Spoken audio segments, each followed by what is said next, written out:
Hi everyone, welcome to our first ever live Oracle GoldenGate 26 AI training. My name is Ashish Agarwal, and I'll be delivering this session to you. So before commencing the session, just a quick round of update regarding my YouTube channel, which is youtube.com/Ashish Agarwal _GG. So if you haven't visited the channel, I would request you to do visit the channel and do like, share, and subscribe the channel. The channel is dedicated to Oracle GoldenGate related videos. Thank you. So this training is about Oracle GoldenGate 26 AI, and this is the first ever live online training being conducted anywhere in this world. So we are going to start with Oracle GoldenGate 26 AI. So basically 26 AI is integration of GoldenGate with AI. So 23 AI was the previous version, and still the version is 23.26. So even though the version of Oracle GoldenGate is 26 AI. Still, it is, if you go and download it, it will still be 23.26. So it is a integration of Oracle GoldenGate 23 AI, an extension of Oracle GoldenGate 23 AI, integration of Oracle GoldenGate with the artificial intelligence. So what Oracle is doing, it is trying to integrate AI features into Oracle GoldenGate. This is what is being done. So this is the new version of GoldenGate, and you are going to learn that. So before I proceed, like for people who knows me or who don't know me, just a quick introduction about me. So I'm expert in Oracle GoldenGate and Oracle database technologies. I have 18 plus years of training experience in GoldenGate. I have various high rated courses available like Oracle GoldenGate Classic Architecture, Microservices, and Veridata. So I've been conducting these trainings for last 18 years since 2008 and or 9 starting I started. So I have trained almost 10,150 plus trainees and taken 297 plus corporate batches so far. And the feedback which I have received related to the training has been very good. So I'm an Oracle certified professional and Oracle GoldenGate certified. I'm blogger and speaker at a lot of places. Like I have presented my papers in Oracle Open World as well. You can email me at ashishagarwaleg@gmail.com. You can tweet me for with any query at Ashish Agarwal AG, or X, I should say. And my YouTube channel, as I told you, is youtube.com/Ashish Agarwal _GG. And if you want to visit my website, it is at trancotech.com. Okay. And if you have to reach out to me, you can find my WhatsApp number if you don't have it on from my YouTube page as well. Okay. So let us start. So the training session agenda. So this is a brief training agenda which I have mentioned over here, like the high level topics, what you can get in the training, but we cover much more than that. So in this training, we'll be covering introduction to Oracle GoldenGate 26 AI. What are architecture and components? And of course, during the training, we'll also do the differences or comparison between classic architecture and then the previous versions of Oracle GoldenGate regularly. Okay, so we'll be doing introduction to Oracle GoldenGate 26 AI, architecture and components of Oracle GoldenGate 26 AI. Then we'll be doing installation and deployment. Then the major, if you are working on GoldenGate, the major thing which you must be noticing is GoldenGate Hub. So GoldenGate Hub is getting pretty much popular nowadays. So how to set up or what is GoldenGate Hub, we'll be discussing about that.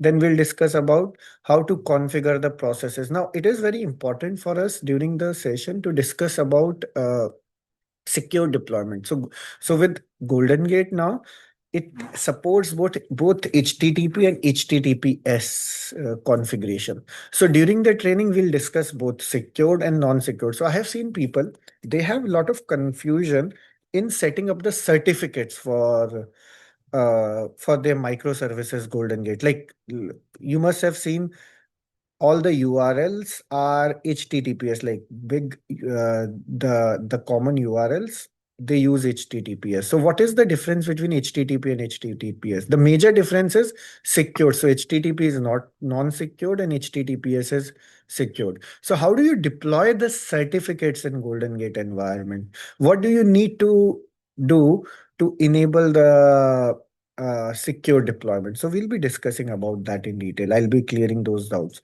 Then we'll discuss about how to configure the extract, process, distribution path. What are different components or in microservices architecture? Like you have administration server, distribution server, performance matrix server, receiver server. So all those things we'll be seeing and configuring.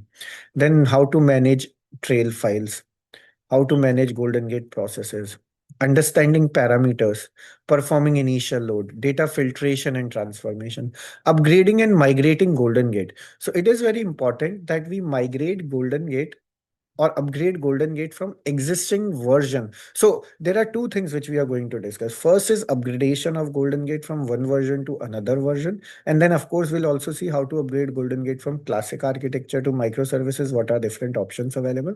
Along with that, it is very important for us to understand migration of GoldenGate as well. So basically what happens is we have to migrate our GoldenGate. Say, for example, currently it is running on one server and we have to migrate it to another server. So how do we do that? We'll be discussing that as well in our training. Then security features in Oracle GoldenGate 26ai. So again, it is another important thing, security, how to enable security. What is performance tuning? We'll be discussing that as well in our training. Okay.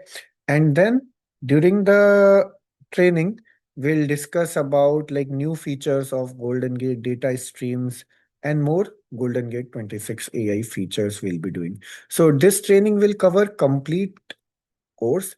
This training is approximately 26 to 27 hours duration. Of course, what happens is like because again, okay, so I'll give you one brief overview. So I was the first one who conducted 23 AI training as well. So when I started 23 AI, initially I thought it would be around 14 hours duration because it was extension of classic architecture. However, later on I thought like because 23 AI is going to be a standalone version because classic architecture has been deprecated from 23i onwards. So when I started, subsequently, I added the topics in 23 and it became 26 hours duration. Right. Now, same is happening with 26 AI. Again, I am the first one who is starting and no one else is doing it. So again, I may be curating some extra topics during while the training goes on. So that's why I'm saying that it would be approximate 26 hours duration. But yeah, you might expect some more topics to be added or like course content being modified on the fly.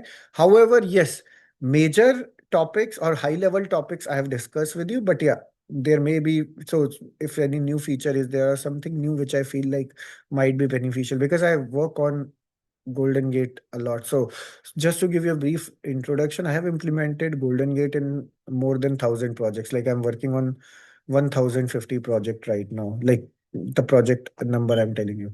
So the training curriculum is designed in such a way that it helps you in what will help you in industry, like when the whole purpose of this training is when you are going when you're going out into the market, you should be able to set up, manage, troubleshoot, configure GoldenGate as per the industry. It's not theoretical, it's completely practical training. So that's why I'm saying there may be a lot of curation which may happen during real time, but yes, be rest assured everything would be as per industry standard and what you will like what will help you in doing your job and gaining, like if you're looking for new job or if you're supporting your environment, it will be focused towards that only. Okay, so let us start. So day one agenda of this training. So in today's session, so this is the weekend batch which we are starting from today onwards. And so in today's session, we are going to discuss about overview and introduction to Oracle GoldenGate. Okay.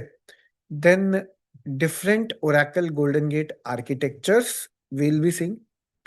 Then we'll see how to download Oracle GoldenGate 26ai, what are benefits, what are differences between 21c and GoldenGate 26ai, download of 26ai, installation of 26ai, creating service manager, and how to create deployment. We'll be discussing this in today's session.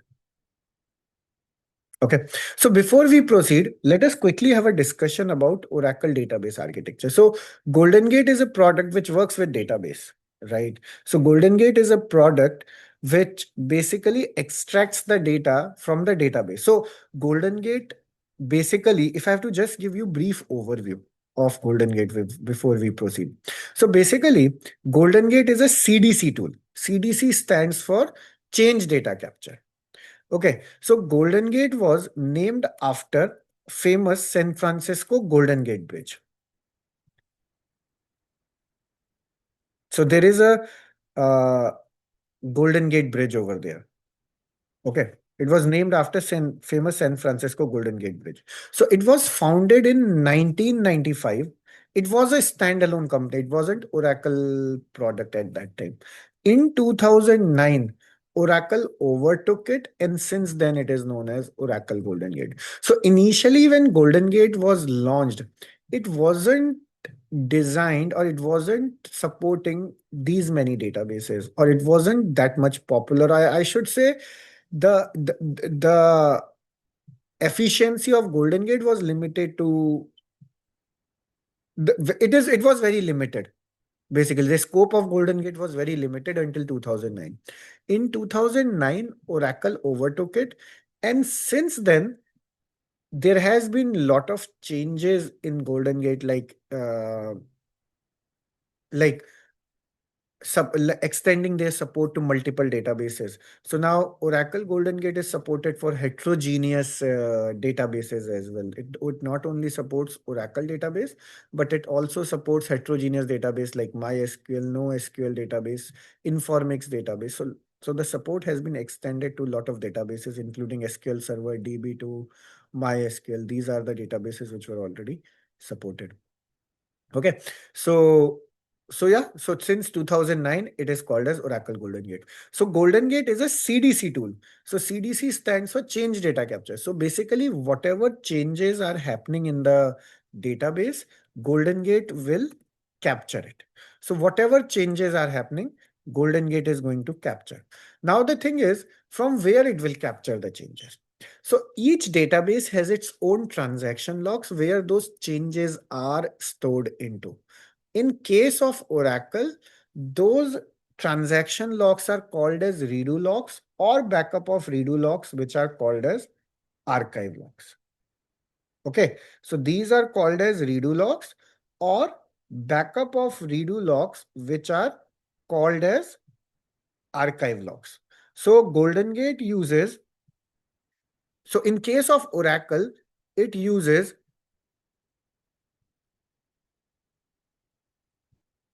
redo logs. It basically reads the data from redo logs and backup of redo logs, which are archive logs. Now, each database, as I told you, now each database doesn't have redo logs, right? Like if I talk about SQL Server doesn't have archive log. So what do they have? So SQL Server database, they also store the change data, and their change data is stored inside transaction logs of the database. So wherever the changes are stored, those are called as transaction logs of the database. In case of Oracle, those transaction logs are called as redo logs, or backup of redo logs, which are called as archive logs. Okay, so each database has its own transaction log. So when we talk about Oracle, Oracle has its own transaction logs, which are called as redo logs and archive logs. Now the thing is, if I'm going to discuss about this Oracle database architecture with respect to Golden Gate only, like what is required by Golden Gate. If I'm going to talk about Oracle database architecture fully, we need 6 to 7 hours. It's so big. But yeah, if I have to talk about only Oracle database architecture with the perspective of uh, perspective of Golden Gate, we'll discuss. So now Oracle database architecture is basically divided into two parts. First is SGA, and second thing is, first is instance, and second thing is Oracle database files. Now, SGA again is instance again is divided into two parts. First is SGA and second is background process. So SGA basically contains your library cache, data dictionary cache, database buffer cache, Java pool, redo log buffer, and large pool. Then you have different background processes which are PMON, SMON, database writer, log writer, checkpointing, and others. Now you also have Oracle database files. So Oracle database, so you have three types of files: data files, control files, and redo log files. So data files are the file which contains the actual data. So say for example, you are doing select star from employee table. From where do you get that information from? You get that information from the data stored inside the data files. So whatever data is stored inside the data files, you get that information from your data files. So data files basically contains the actual data. So whatever data you are inserting, whatever data you are deleting, whatever data you are truncating, it basically gets stored inside the data files. Okay. Then you have control files. So control files are most critical files in Oracle database perspective. They store the metadata information. So all the metadata information is stored inside the control file. So as a end user, if you are working as an end user, you don't have to worry about control files. However, we are working as a DBA. So as a DBA, these control files are very critical file. I would say most critical file in terms of the database. If you lose your control file, so that's why we multiplex these control file. That means we make multiple copies. However, if you lose your control file, like it is very difficult to recover. So control files are the most important files, most critical file, I should say, and they store the metadata information for you. Then you also have redo log files. So redo log files, as I mentioned, they contains the change data. So whatever changes are happening in the database, those changes gets first recorded into the redo log files. Now backup of redo log files is taken on disk and they become archive log files. So basically what happens is redo log files are limited in size. So say for example, you will define 3 redo log files in the database of 50 MB each. For example, you may have different size and different amount of redo log files, but for example, you cannot define like 100 redo log files and you cannot define a 1 GB redo log file.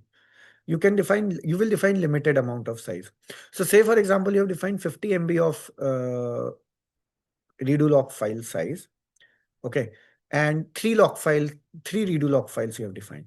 So in that case, what is going to happen is you will have total 150 MB of redo to be saved. What happens to the older data? Like what happens if new data is coming and your redo log file is already full? So what happens is once your redo log file gets full, so you have 3 redo log files, 1, 2, 3. So first the data will be written into redo log file 1, then redo log file 2, and redo log file 3. Now, now suppose your all 3 redo log files are full. Now, when any other change data is coming, what will happen is it will flush out your first redo log file and take the backup of redo log file on the disk, and it will become archive log file. So archive log files are nothing but backup of redo log files. Okay. So archive log files are nothing but backup of redo log files taken on disk. So redo log file backup, once it's taken, it is called as archive log file. So archive log files basically reside on the disk, on the operating system. They consume your operating system disk. Okay. So for Oracle GoldenGate, it reads the changed data. So whatever changes are happening. So remember one thing, as a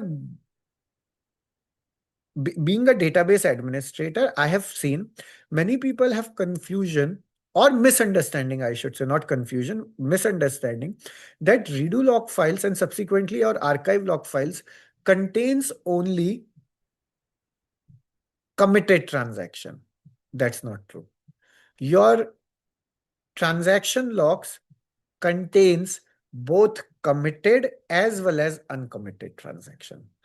I again repeat, and this is really very important information. If you know that, it's very good.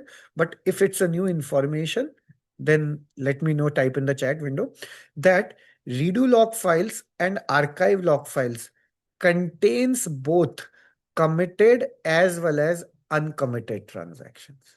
I have seen people having misconception or misunderstanding that they contain only committed transactions. Okay.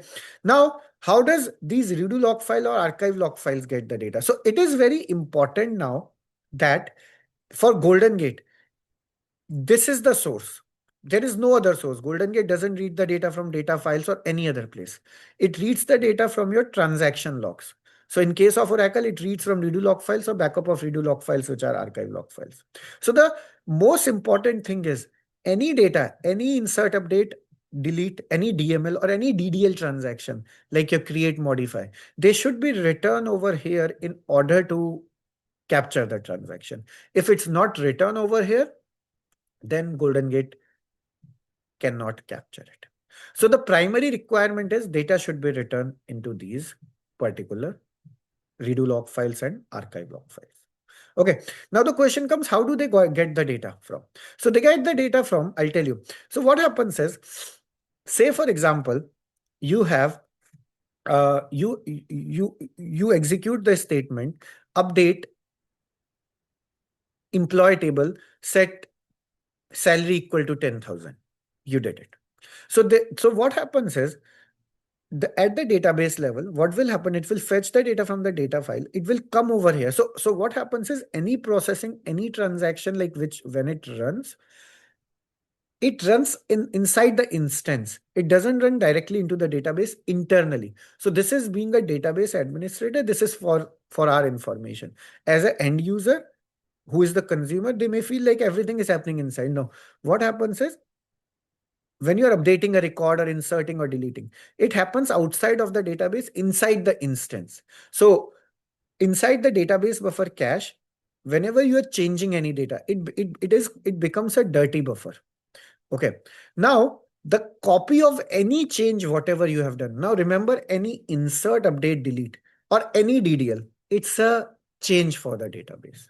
Whenever you are doing any insert, update, or delete, or any DDL change is happening in the database, it's a change inside the database, right?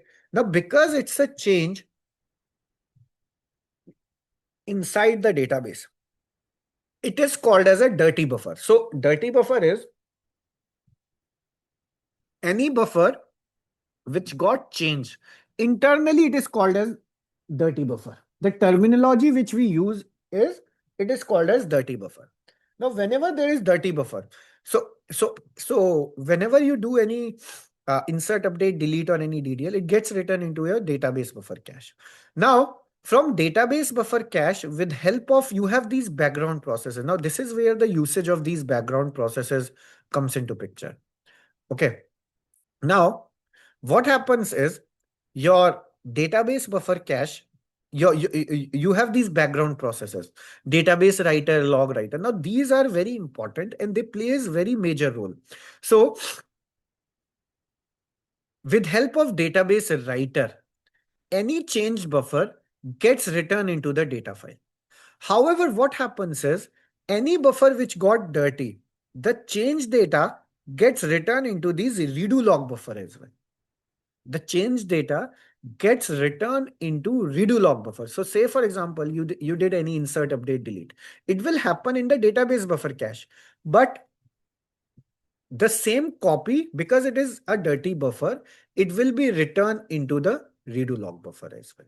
Now, because it is a dirty buffer, because it has been written into the redo log buffer, now what happens is, the change data, how does it reach to data files and redo log files?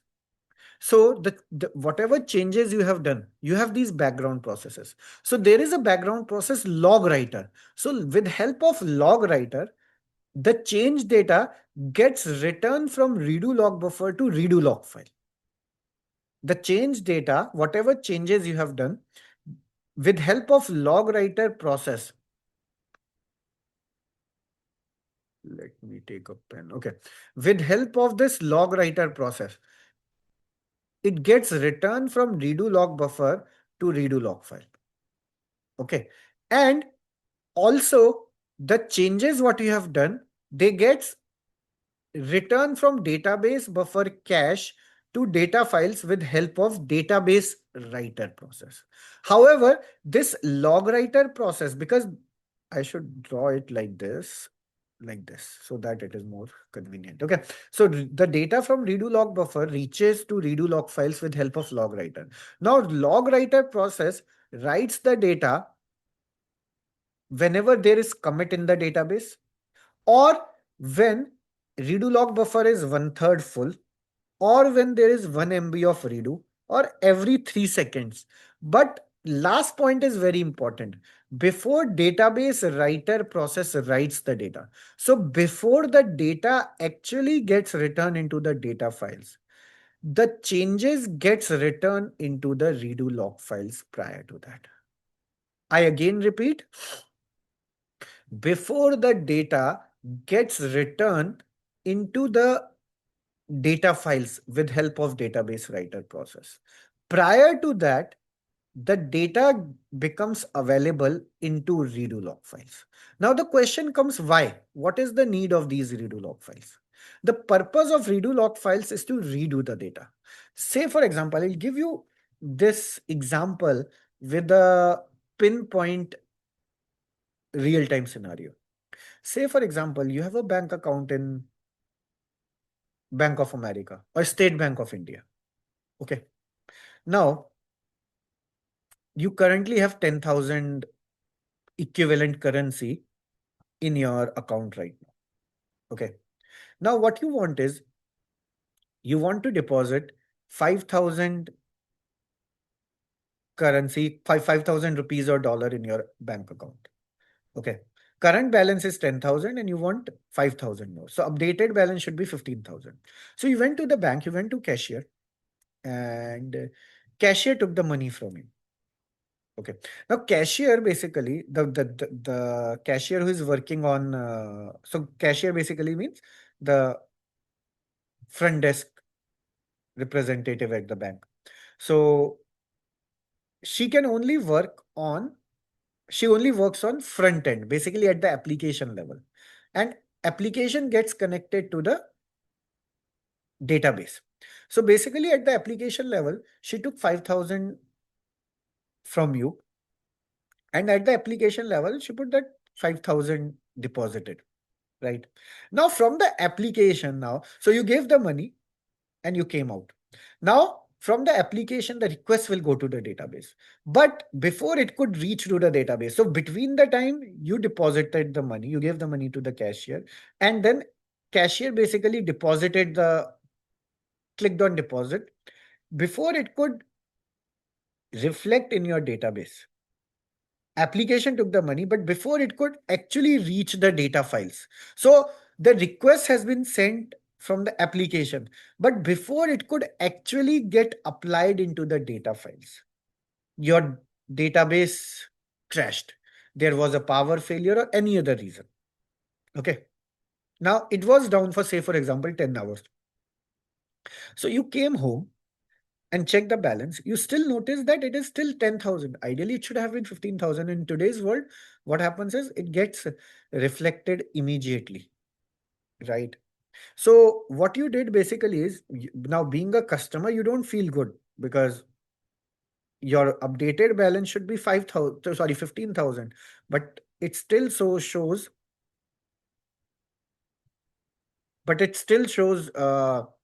10,000. But your updated balance should be 15,000, right? So what you do, you complain to the bank. And so being a customer, it doesn't give you, good feeling, or bank loses the goodwill in that case. So internally what happens is, let me tell you, your money is safe because your request was sent. So basically database received it, but before it could actually be applied into the data files, it got cached before. So basically, your redo log files already have that data. So So your redo log files have already been generated. And what happens is when your database, because before your database got crashed, so before the log writer process could write the data to the data files, prior to that, the redo log buffer had returned, the log writer had returned the data from redo log buffer to redo log files. So now what happens is when the database comes up, it applies all the archive logs so that all the data gets in sync and you have the updated balance. So this is the purpose of redo log files, so that you can redo the data. For the redo purpose, it is required. Now, there was a very interesting question which was asked from me in the last session, that Ashish, like, isn't it quick that we are going to face this issue? Like, is it ever going to happen that before the archives were applied or before that transaction happened, like it feels like to us that it is a blink of an eye operation. Like as soon as you deposited the money, it will be reflected into the data files. That's correct. In normal scenario, it is like that. But sometimes, see, there are a lot of factors which these technologies depend on. If I talk about database itself, there are multiple layers, like network is there, then you have server performance, then there is load on the database, what kind of job is running, because internally in a bank there are a lot of jobs which runs at a particular time, right? So it all depends. So if we talk about normal scenario or favorable scenario, yes, it will be blink of an eye operation. So as soon as you deposit it, it will be reflected. But we have to consider the time frame when things are not good, right? So during those times, all those things comes into picture, and these are really very important. So these redo log files purpose is for redoing the data. Okay, so for GoldenGate, so not only GoldenGate, any change data capture tool, redo log files. In case of Oracle, the changes are captured from redo log files or backup of redo log files, which are called as archive log files. Okay, so this is what is required by Oracle GoldenGate in terms of Oracle database. Now, when we talk about GoldenGate working with heterogeneous database, same way each database has its own transaction log. So when I talk about SQL Server, MySQL, Postgres, each database call it as a transaction logs of the database. So in the transaction logs, all the changes, including DML and DDL, are written. And I again repeat, please keep that in mind. Your transaction logs contains committed as well as uncommitted transactions. Okay. Okay.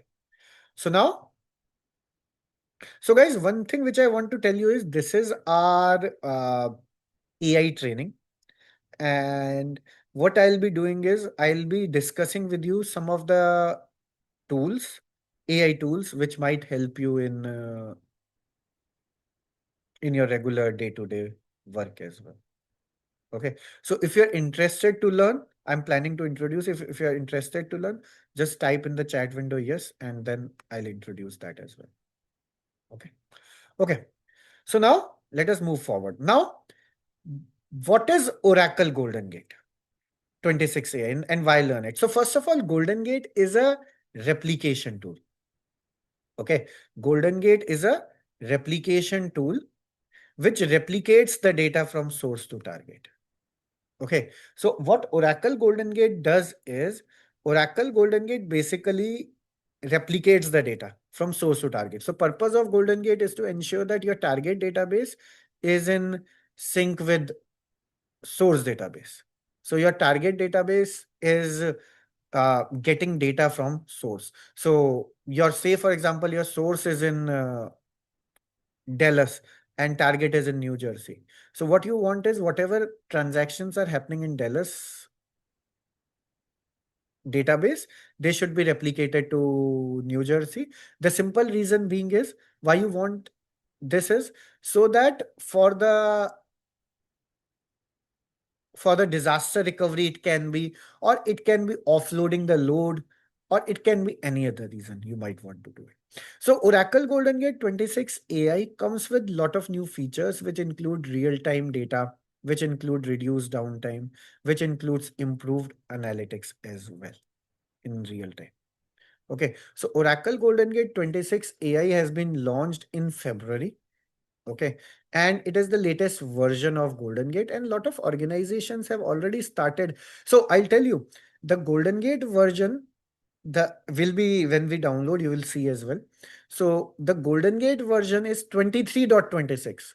So when I first saw it, I felt so the version is 26 AI.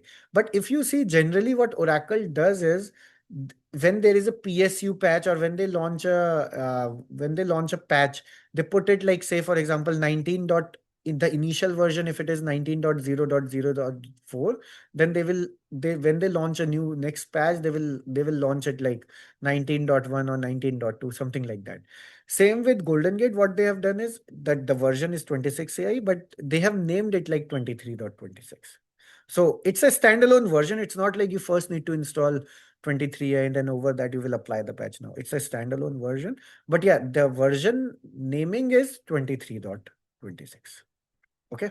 So now it comes with improved analytics and real-time data replication. So GoldenGate 26 AI ensures instant data availability. Okay. So Oracle GoldenGate 26 AI is latest version of Oracle's data replication and integration solution. It is built on AI powered automation for better performance and resilience. It supports real-time data movement across heterogeneous environments, and it provides enhanced cloud native support and intelligent data processing.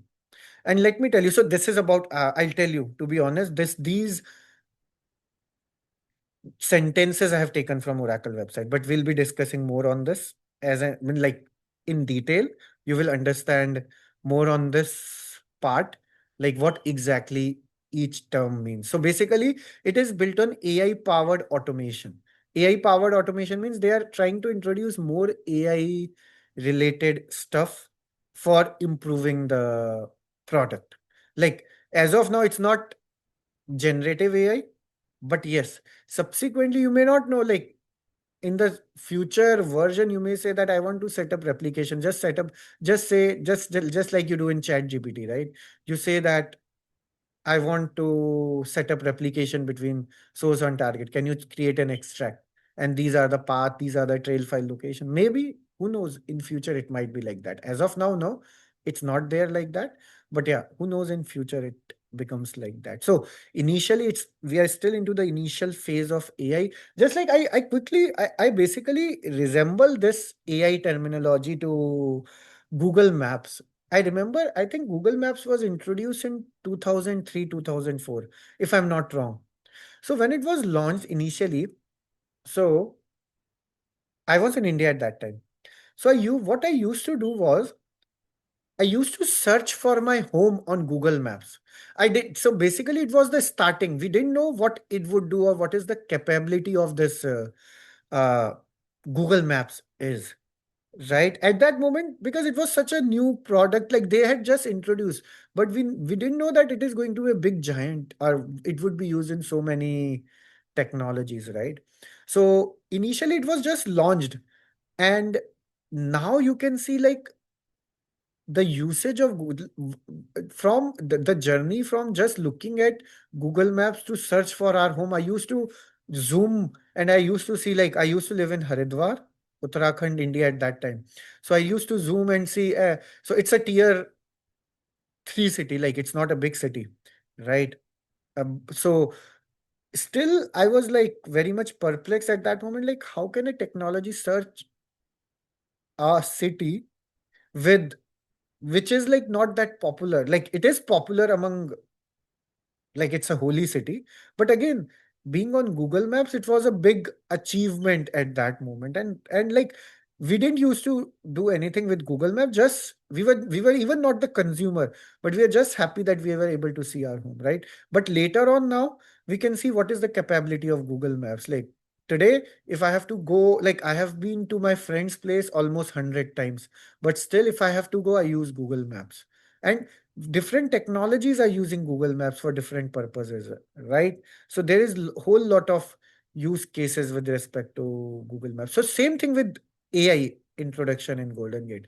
It is right now getting introduced, and today it may be a baby, but subsequently it is going to be a big giant. So sooner we start to learn it, better it is for all of us. And that is why I'm doing this.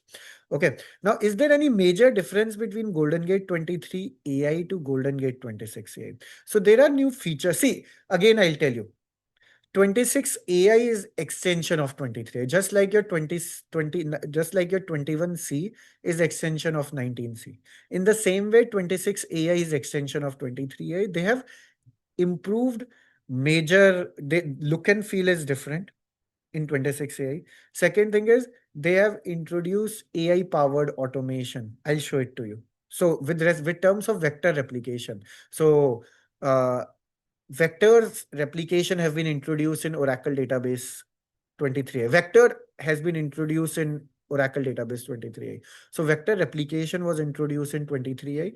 Now in 26 AI, they have introduced like different generative AI. So it has partnered with like you have Google Gemini collaboration or Chat GPT collaboration as well for vector replication. So you'll see about that. So there are new features in 26 AI. So if you talk about major difference is new features which are there in GoldenGate 26 AI.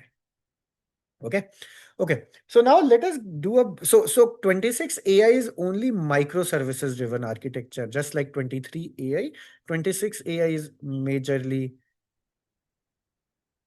microservices driven architecture. So just to give you a brief overview, so until 2017, only there was one way to configure, and that was through command prompt GGSC. So until 2017, so GoldenGate basically became Oracle GoldenGate in 2009. From 2009 to 2017, there was only one way to configure GoldenGate, and that was through command prompt GGSC. So until 2017, it was called as Oracle GoldenGate. In 2017, Oracle renamed it to Oracle GoldenGate Classic Architecture. Okay, so Oracle GoldenGate Classic Architecture allows you to set up, manage, troubleshoot, configure GoldenGate through command prompt GGSCA. And they launched a new architecture of GoldenGate, which is called as microservices architecture. So microservices architecture is GUI based architecture. Its major feature is GUI, but it also has command prompt. Okay, it is service-based architecture wherein different services runs in microservices architecture. You must have seen a lot of technologies are there which are moving to microservices. So same thing with GoldenGate. The best part with GoldenGate is there is a big question which is being asked from me. Like, what is the future of Oracle GoldenGate? Is Oracle GoldenGate is Oracle GoldenGate future is bright? I answer it like it's a cash cow for Oracle. Like if you talk about OCI, it is one of the like big disappointment for Oracle as per my discussion with Oracle, because whatever expectations they had with OCI, it didn't go as planned. Like it didn't OCI wasn't sold, or it isn't used as much by organizations as they expected. So it isn't a cash cow, but GoldenGate is still a cash cow. So major advantage with GoldenGate is Oracle is very much proactive in adapting to the latest or changing demand. I always compare it with the example of Nokia. Nokia in 2007, 8, 9, it was at such a high peak, if you all can recall. Like Everyone used to carry Nokia mobile at that time, but it failed because it didn't change as per the changing market. It was rigid and it didn't change as per the market demand. And same applies to technology, same applies to us as well. We have to keep upgrading ourselves as per the changing demand, changing technologies, right? And with respect to demand in the market. So Golden Gate introduced microservices architecture with the as per the demand in the market, and Golden Gate is here to stay. So Golden Gate microservices was introduced in Golden Gate version 12.3. So until Golden Gate 12.2, it was only classic architecture. So until Golden Gate, so the versions which I'm mentioning here are related to Golden Gate. So Golden Gate version and database versions, they corresponds as well. But until Golden Gate version 12.2, it was only classic architecture.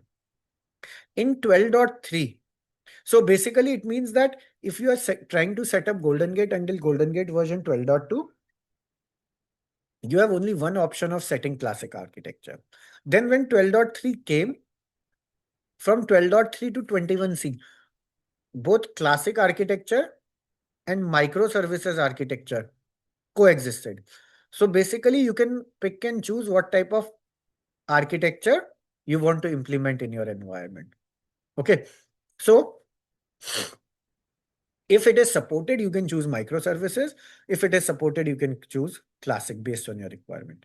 However, from 23 AI onwards, classic architecture has been deprecated and it's only microservices architecture. So if I talk about today, classic architecture is being utilized. So around, if I talk about 5-6 months before, it was 78 to 80% places where classic architecture was used. But as per the latest data, I would say 74 to 76% places classic architecture is being used, and 24 to 26% now microservices architecture is being used. The simple reason being is organizations, and let me tell you one more thing, like generally what happens whenever Oracle launches its product, most of the organization goes with N-2 version recommendation. Like, so they don't go with the latest version. Lot of organizations, they go with N-2. So it means whatever the latest version is, they will go with the -2 version, patch or version. Like two version or two patch before, so that they want the stable version. But the but with this 23 AI and 26 AI, in fact 26 AI was launched couple of months before, like February, and we are into April, couple of months before it has been launched. And the traction which it has gained, like Oracle is promoting this product, and they have done a lot of improvements as well. So with the 23 AI itself, it was so much in demand, and with 26 AI now, again, there are a lot of discussions I see happening in a lot of places that they want to upgrade their existing environment to 26 AI. So now MSA presence is growing day by day. Okay. So you have two types of architectures in Golden Gate, classic and microservices architecture. And from 23 AI onwards, classic architecture has been deprecated. Now there is one more product in Golden Gate family, which is called as Veridata. So Veridata is another product in GoldenGate family, which allows you to verify the data. So say, for example, on source, you have 10,000 records in a table. On target, you have 9,000 records. So what Veridata can do for you is it can identify the discrepant records for you, and it can repair those discrepancies as well for you. Veridata is getting very popular nowadays due to these cloud migrations going on.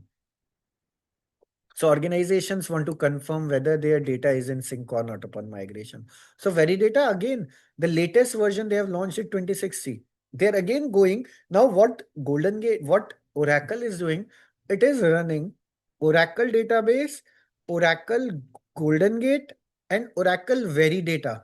All the versions it is running, it is introducing parallelly. So first they launched 23 AI for database GoldenGate and 23C for Veridata. Now same thing they have done for 26 version as well. 26 AI database, 26 AI GoldenGate, and 26C Veridata. So in Veridata, they are going with C.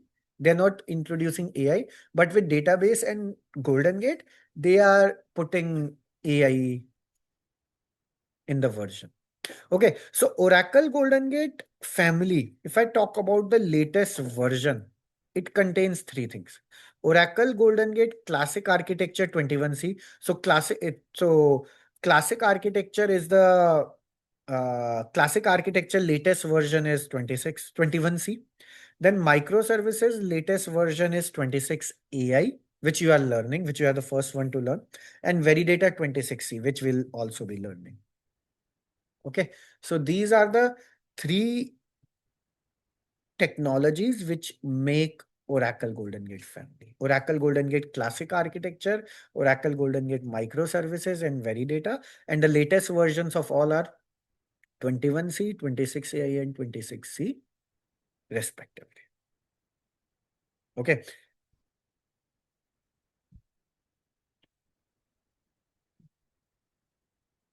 Okay.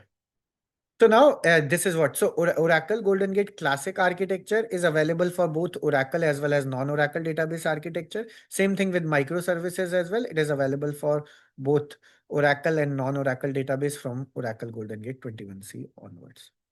Okay. Now, one question which is being asked from me is, with the introduction of this microservices architecture, does integrated no longer exist? So guys, in GoldenGate, just to give you a brief overview, there are different types of extracts and replicate. So integrated is type of extract and replicate. So microservices is type of architecture. Okay. Microservices is type of an architecture. However, integrated is type of an extract or replicate. Integrated is type of an extract or replicate. So initially when GoldenGate was there was only one type of extract. Initially when GoldenGate was launched, there was only one type of extract. So it was called as GoldenGate extract. Then from GoldenGate version 11 to 04 onwards, they launched integrated extract. Okay, from GoldenGate version 11 to 04 onwards, they launched integrated extract, and the existing extract was renamed to classic extract. So why people get confused is classic. The term classic means traditional.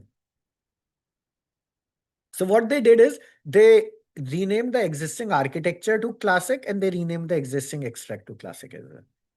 But now you have integrated extract, and from GoldenGate version 21C onwards, classic extract has been deprecated. Now it is only integrated extract. Same way, initially when GoldenGate was there was only one type of replicate which replicates the data. So it was called as replicate. But then now you have four types of replicate. You have four types of replicate. You have four types of replicate now. One is, so initially there was only one type of replicate. It was called as a replicate. Then when the other types of replicate were introduced, the existing replicate was called as non-integrated replicate. Then they launched integrated replicate from GoldenGate version 12.1 onwards and database version 12C. Then coordinated replicate was launched in 12.2. And if I have to be honest with you, coordinated replicate presence is not that much. Like I would have never used coordinated replicate. But yeah, coordinated replicate was introduced in 12.2. Then parallel replicate is the latest type of replicate which is used in 12.3. So all these types of replicate, all these things are introduced to improve the performance. So the performance of integrated replicate is much faster than its contemporary non-classic, non-integrated or classic replicate. So, so the performance of integrated replicate, so the performance of integrated replicate is much faster than its non-integrated replicate. Same way, the performance of parallel replicate is much more faster than its contemporary non-parallel integrated and non-parallel non-integrated replicate. So parallel replicate is of two types again. Parallel non-integrated replicate. So basically you see here, you have non-integrated replicate not running in parallel mode. Same way integrated replicate not running in parallel mode. Now you have parallel. So now you have in parallel replicate, you have integrated replicate running in parallel mode and non-integrated replicate running in parallel mode. So parallel replicate as a whole is introduced in GoldenGate version 12.3 onwards. So during the training, we'll learn all about this. I'm just giving you a brief introduction about these, but during the training, we'll be learning about all of these things. Okay. And what is now, some of you may have a question like what is extract, what is replicate? So I'll be answering all those questions for you. Now there's a question, what does C stands for in Veridata 26C? So it stands for cloud. They call it Oracle GoldenGate Veridata. So C is going on since 12 version, like right, Oracle database 12C, then 19C, then 21C. So they have continued the same for Veridata. They have not introduced, they have not put the suffix as AI over there. Okay. Okay. So now Oracle GoldenGate architecture now. So Oracle GoldenGate classic architecture, just to give you a brief overview, how does it looks like? So in classic architecture, you have, so in GoldenGate, you have a source database and a target database. So source database can be any Oracle or any supported non-Oracle database. It can be any Oracle or any supported non-Oracle database as well.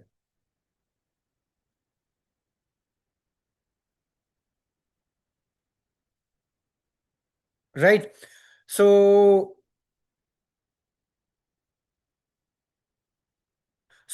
what each database, as I told you, has its own transaction logs. So what happens is you have any changes which are happening into the database, they gets written into the transaction logs of the database. Now, once they gets written, you have an extract process in the GoldenGate which reads the data from the transaction logs. But remember, it captures only committed transaction. It captures only committed transactions. So as I told you, your transaction logs contains committed as well as uncommitted transaction. However, GoldenGate captures only committed transactions. So you have an extract process which captures the committed transactions. Now, once those transactions are captured, okay, once those transactions are captured, it writes them to the trail file on local machine, which are called as local trail files. So the extract process basically reads the transactions from the transaction logs of the database, and it captures only committed transactions. Okay. Once the transactions are captured, it writes them to the trail file on local machine, which are called as local trail files. Once the data is available into the local trail file, the pump process reads the data from the local trail. So these trail files, what you see, they reside on the operating system, just like your archive logs resides on the operating system. In the same way, your trail files also reside on the operating system. Okay. Now, once the data is available into the trail file, so trail file residing on source machine are called as local trail file. So once the data is available into the local trail file, GoldenGate data pump process reads the data from the trail file, sends it over TCP/IP network, and writes it to the trail file on target. So trail file on target are called as remote trail files. Okay, so the trail files which are there on source are called as local trail files, and trail files which resides on target are called as remote trail files. So the extract process captures the data, writes to local trail. Data pump process reads the data from remote trail, sends it over TCP/IP network, and writes it to the remote trail file. Once the data is available into the remote trail file, the replicat, which is also called as delivery. So during the training, you will see these two terms, capture and delivery. So capture and extract, they are used interchangeably. In the same way, delivery and replicat are also used interchangeably. Okay, so once the data is available into the remote trail file, the replicat process reads the data from the remote trail and apply it to the target database. So basically, there are three processes in GoldenGate: extract, pump, and the replicat process. So the extract process reads the data from the source transaction logs. It captures only committed transaction and writes it to local trail. Once the data is available into the local trail, the pump process reads the data from local trail, sends it over TCP/IP network and writes it to the remote trail, which resides on the operating system. Once the data is available into the remote trail, the replicat process reads the data from the remote trail and apply it to the target database. So there are three processes involved: extract, pump, and the replicat process. So work of the extract process is to capture the committed transaction. The work of trail file is to hold the data or get the data returned from the extract. The work of the pump process is to read the data from the local trail and write it to the remote trail. And work of the replicat process is to write the data to the target database. Okay, so this is what it does. Now remember one thing, the pump process sends the data over TCP/IP network. So it feels like, as per the architecture, you may think that it writes the trail file. No, it doesn't send the trail file. It reads the data from the trail file and then sends that data over trail file over TCP/IP network and writes it to the remote trail file. I again repeat, it doesn't send the trail file over TCP/IP network. It's a common misconception or common thinking. People think that it writes the trail file over TCP/IP network. That's not true. It reads the data from the local trail. It reads your local trail and then sends the data written into local trail over TCP/IP network and writes it to the remote trail. Now, regarding the security, don't worry, you can encrypt these data. That's what the security is for. Okay. And GoldenGate also works in bidirectional. So in bidirectional, I always say bidirectional is nothing but two-way unidirectional. So the best part with GoldenGate is it supports bidirectional replication. So both sides can be live. So in bidirectional, what will happen is the other side now will act as source. Okay, so other side will act as source now. So you will have the source database over here. The extract process will read the data from the source, write it to the local trail. So now, so in bidirectional, what happens is both sides access source, both sides access target. So now in bidirectional, what will happen? The other side will now act as source. So consider, I always say one thing, bidirectional is nothing but two-way unidirectional with some consideration. So consider site this as site A and site B because both sides will act as source and both sides will act as target. So consider this as site A and consider this as site B. So whatever transactions are happening from site A, they will be replicated to site B using GoldenGate. In the same way, whatever transactions are happening on site B, you will configure extract process over here, which will write data to local trail. Then local trail will be read by this data pump process. Data pump will write the data over TCP/IP network to remote trail, and replicat configured on site A will apply the data to the site A database. So this is how the flow will happen in bidirectional. Okay, and remember this feed, what you see, this particular feed is independent of this feed. So they don't have any dependency at all. So you will have one set of GoldenGate processes running from one side to another side, then another set of processes running from another side to basically side B to side A. Okay. Okay. So now Oracle GoldenGate 26ai, basically it supports microservices architecture only. It doesn't support traditional architecture. I think I by mistakenly read that. It wrote that it only supports microservices architecture. Mm, okay, and it is integrated with Oracle database 23c, 26c, and autonomous database as well for cloud native replication. Okay, so now let us discuss about microservices architecture. So there is a question, will I be able to understand the 26 AI training without having knowledge of 23 AI? See, try to understand 26 AI is extension of 23 AI. So whatever is there in 23 AI is present in 26 AI. So consider it 26 AI is exactly similar to 23 AI. It's not like it is anyway different.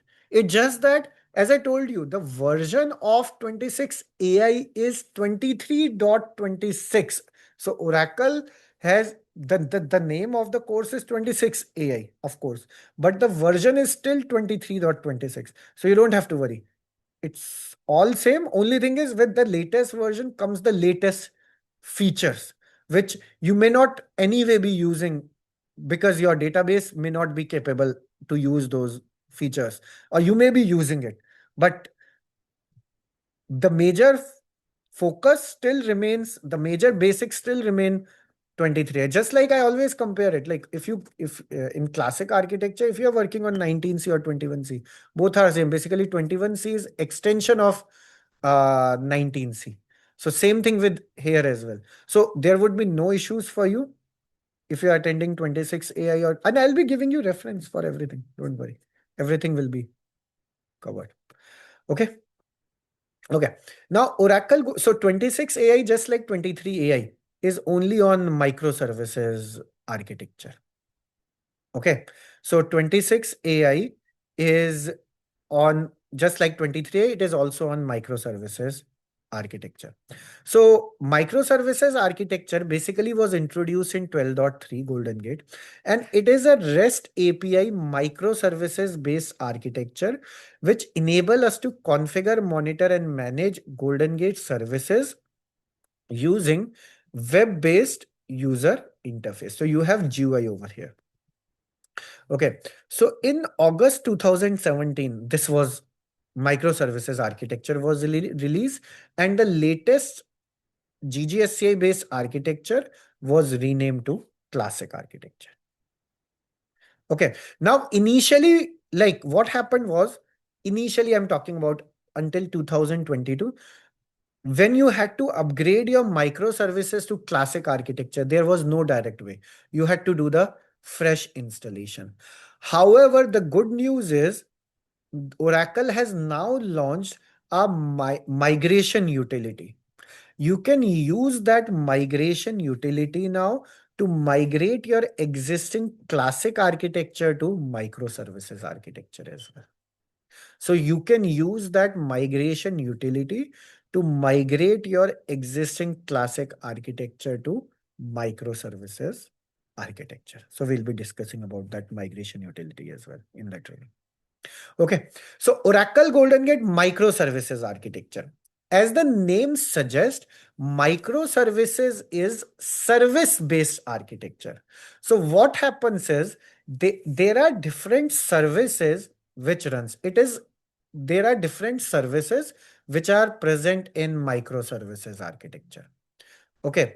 Now to manage those services, you have got service manager first of all. So if I have to give you comparison with classic architecture, you have a manager process which manages all process. Okay. In microservices architecture, you have got a service manager which manages different services. Now, what different services are there in microservices architecture? So these are the services which runs. These are the different services which runs in microservices architecture. So microservices is a service-based architecture wherein there are different services which runs. And what are those different services? Administration server. So it is called as service or server. So you can call it as administration service or server. So there are four different servers which runs: administration server, distribution server, performance matrix server, and receiver server.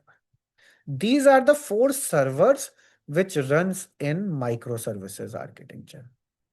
Okay, so just to give you a brief overview, this performance matrix server is a new introduction in microservices architecture. In fact, it is also available in classic, and it was introduced in both microservices and classic architecture in GoldenGate version 12.2. So it gives you the performance related metrics of your microservices architecture. Okay, so performance matrix server was introduced in 12.3 GoldenGate version. Now, in classic architecture, you had data pump process. Data pump process of classic architecture has been replaced with distribution server in microservices architecture. So in classic architecture, you don't have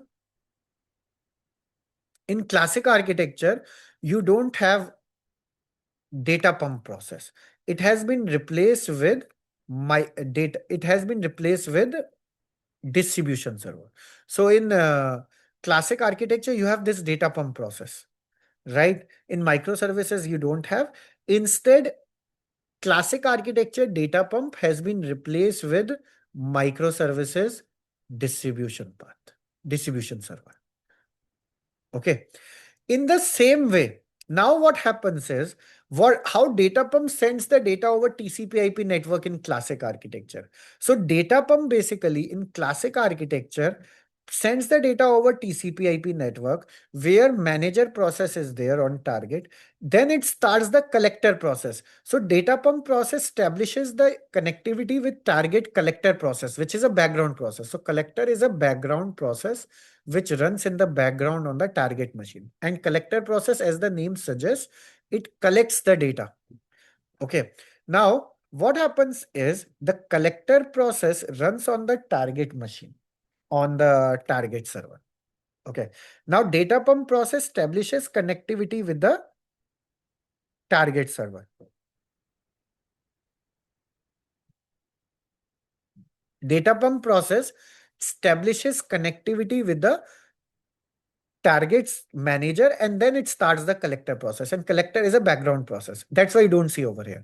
So data pump process establishes the connectivity with the target manager, and once the connectivity is established, it is able to write the data to the remote trail. So basically collector process writes the data to the remote trail file. Now in microservices architecture, the collector process has also been replaced with receiver server. So in microservices architecture, you don't have data pump. Instead, you have distribution server. In microservices architecture, you don't have collector process. Instead, it has been replaced with receiver server. Okay. And then under administration, and then performance matrix server, as the name suggests, it is used to monitor performance of Oracle GoldenGate microservices. Then you also have administration server. So administration server basically holds your administration server basically is used to configure your extract. So whatever is happening like extract, replicat configuration, if you have to start, stop process, all those things are done under administration server. Okay, so administration server is basically responsible for doing all the tasks like adding, deleting the extract, adding, deleting the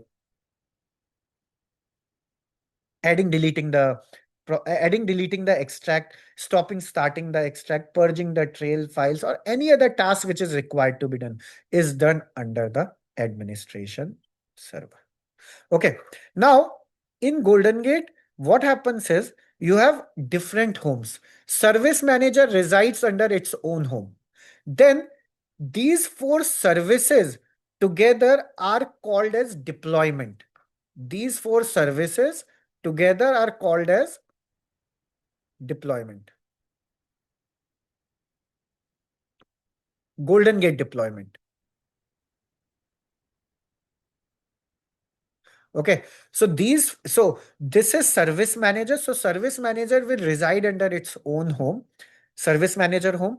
Then these four services, what you see, administration server, distribution server, performance metrics server, and receiver server. Together, they all form, or together they all are called as deployment. Together, they all form deployment. So all these are part of your deployment. Okay. And under administration server, you configure all the processes in your environment. Okay. Okay.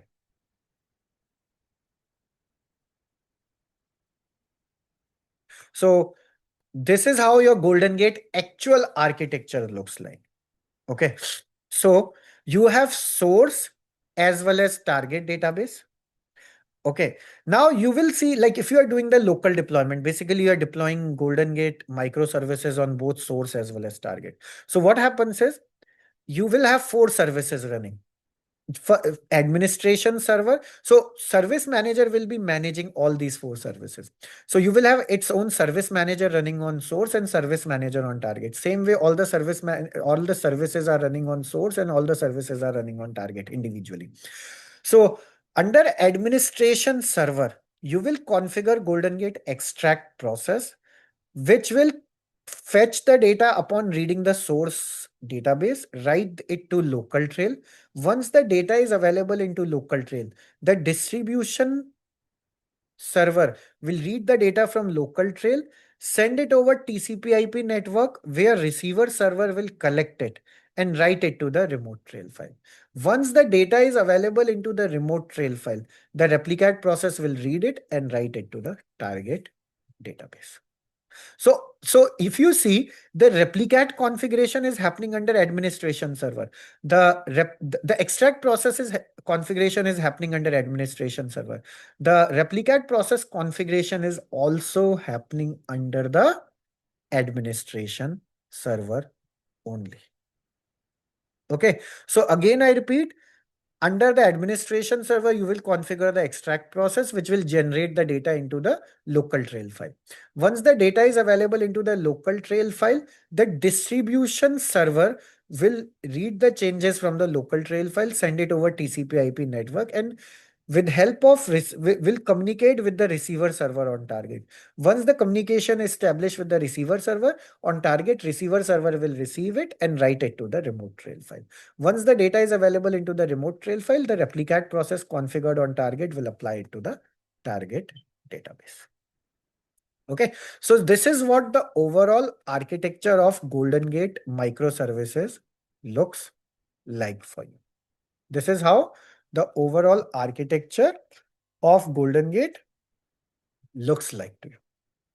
Okay, so we'll be discussing about GoldenGate installation and download, etc.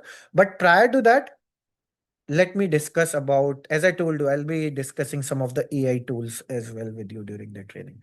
So let me introduce some of the AI tools as well. Okay, so first AI tool, which being a IT industry, IT consultant, we regularly get to present, or we regularly have to, like, we regularly have to present or do presentations, right? So what we are going to do is, okay, there are a few questions in the chat window. Let me take that first. So there is okay, I'll go to that a tool. But before that, there's a question. How does CDB, non-CDB architecture limitation apply if it does? There's no, see, GoldenGate very well supports these CDB, non-CDBs since GoldenGate version, I think 12.1 or 2 itself they introduced. So there is no limitation. There's no limitation. Only limitation, not limitation, but the requirement is your multi-tenant architecture, if you're using, it only supports. So classic extract has been so I'm talking about extract. So classic extract has been deprecated from GoldenGate version 21c. However, this multi-tenant support in GoldenGate was introduced in 12c itself. So if you are using GoldenGate version 12c, And if your database is multi-tenant, you cannot use classic extract. You will have to use integrated extract only. For replicat, you can use non-integrated or integrate any type of replicat. But for extract, you have to use integrated extract if you are using multi-tenant architecture. There is no other limitation. Okay. Now there is another question. If we have to use command line to manage MSA, when you issue info all, will you see these services? Yes. So when you do, we'll be discussing about that. So guys, GoldenGate also has a command line, like command, just like in classic architecture, you have GGSCI. In microservices, you also, it's not only GUI, like it is promoted as GUI because it is one of the feature, but it is also has command line, which is called as admin client, which you see at the top in the architecture. So if you run, most of the GGSCI commands are supported in admin client, but there are few commands which are there, which we'll be discussing during the training. But yes, if you do info all, you will see all the services and all the processes which are configured in your GoldenGate home. You will be able to see all those things. We'll be discussing that. We have not reached up to that point, but we'll be discussing that. Okay. Okay. Does GoldenGate capture from both redo as well as archive? It depends. So your integrated extract, so basically now consider it is from archives. But GoldenGate can switch automatically. It reads the data from redo, and if the redo generation is too high, it will automatically switch to archive. Okay. Is OCI GoldenGate 26ai and GoldenGate microservices both same? Yes. So GoldenGate on OCI is using microservices architecture. So both GoldenGate on, so the best part, let me tell you with GoldenGate is the way GoldenGate works on cloud, in the same way it works on-prem as well. Only difference between OCI on cloud and OCI on server is,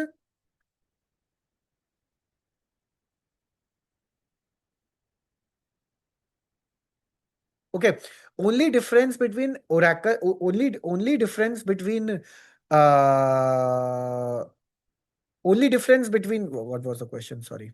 Okay, only difference between Oracle Cloud and on-prem is when you set up GoldenGate, when you install GoldenGate on-prem, you have to install it. However, when you do it on OCI, you just have to procure it. It gets automatically installed, and there are predefined directory structure. However, on-prem, you can define where you want to install it. That is the only difference. However, apart from that, everything else is same, whether you are working on-prem GoldenGate, whether you are working on cloud GoldenGate. There is no other difference between the two.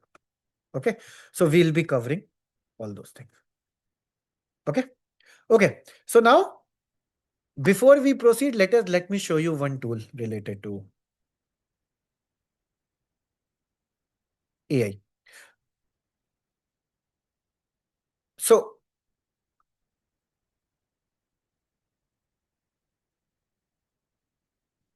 okay. So this is our GoldenGate. This is our GoldenGate 26 AI training. But as I promised, I'll be also discussing with you day-to-day AI tools which you can use in your environment.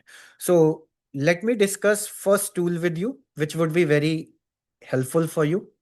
So as a as a IT professional, as a professional, we have to regularly present our, we have to do regular presentations, right? And when we are doing regular presentations, creating a presentation slide is a big task, right? And in fact, if I give my example, like I do conduct these regular trainings, I do regular, I do present my papers, and I do speak at lot of user groups as well, right? So being a professional, for all of us, it becomes very important for us to get or to prepare the slides. Now, preparing the slides, I would not say it's easy, right? It requires effort and it may be time consuming task as well, right? So to make it easy, there is a tool available in the market which can make your life pretty easy. The tool is Gamma. Gamma AI. So Gamma AI is a tool which can help you in creating PowerPoint creation. Like, do you want to know, like, okay, I have to ask this, like the presentation which I'm doing here, or the UI look, everything, what you see over here, how does it look to you? Is it better? Is it good? Right? Yes, So it's better and professional. absolutely. So it looks professional as well, right? So this layout, the content is mine, of course, but this whole layout, what you see, it has been generated using Gamma. And Gamma is very helpful, and it can really help you in your day-to-day life in achieving your requirements. Okay. So this is Gamma AI tool. You can sign in using your it has like it's a paid tool, but it provides you a free access as well to access to if you want to basically access this. So when you go to Gamma, and this presentation has been prepared by Gamma only. So you can basically you get some credits as well. I have got a free I have got a basically paid product with my different email ID for it. So now if you have to generate, so you can generate, like you can tell what kind of you can tell the topic, and it will generate the PPT for you. You can paste notes, and it can create slides for you. You can create from a template. You can import from a file or URL. Like you imagine, you tell, and it will generate it for you. Like say for example, I have to generate.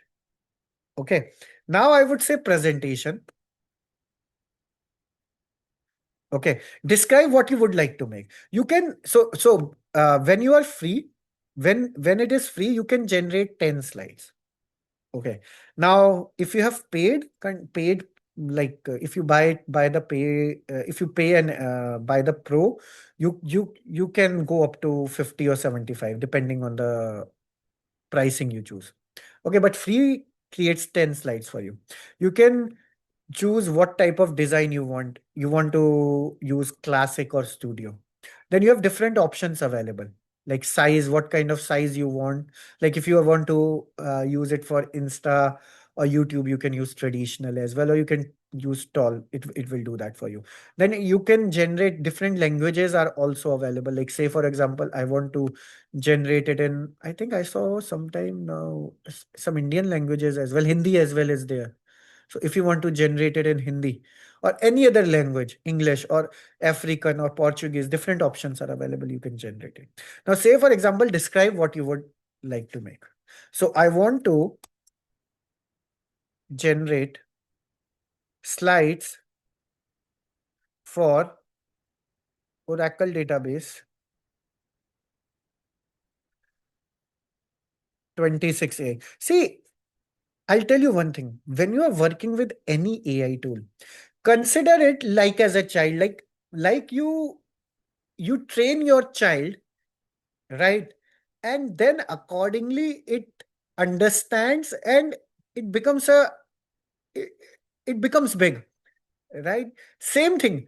Don't think that any AI tool is perfect. You have to train it, and how I train it different. For you it may be different as well, right? So you need to tell each and everything word by word. Like I want to generate slides for 26 here, it becomes very generic statement. You have to tell, like, I am a trainer. I have to present the slides to my students, for example, act as my personal assistant and generate slides which can help students, and also I can present. It should be understandable,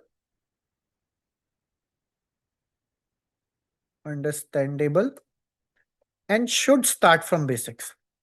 So any AI tool you are working with, in fact, with ChatGPT, Gemini, or any other tool you are working with, okay, it is very important for you how you provide your outline, how you train it. See, if I only say this line I want to generate, it becomes very generic. So it will generate as per its own understanding. But when I train it, what happens is it understands me, it understands my requirement, and it works the way I want. Of course, you cannot expect it to be like it on the first day, perfect on first day, but trust me, as and when you generate, try to train it as much as possible. And as and when you train it, you will see your golden gate, your prompt should be perfect, and you will see that your your product, your response, what you're getting is very good. So if I click on generate outline, so now it will generate the outline, and you will see again, as I told you, it may not be perfect, but yes, it will be good. Now it will show you the outline. Like if you want to verify it, it will show like, are you happy with it?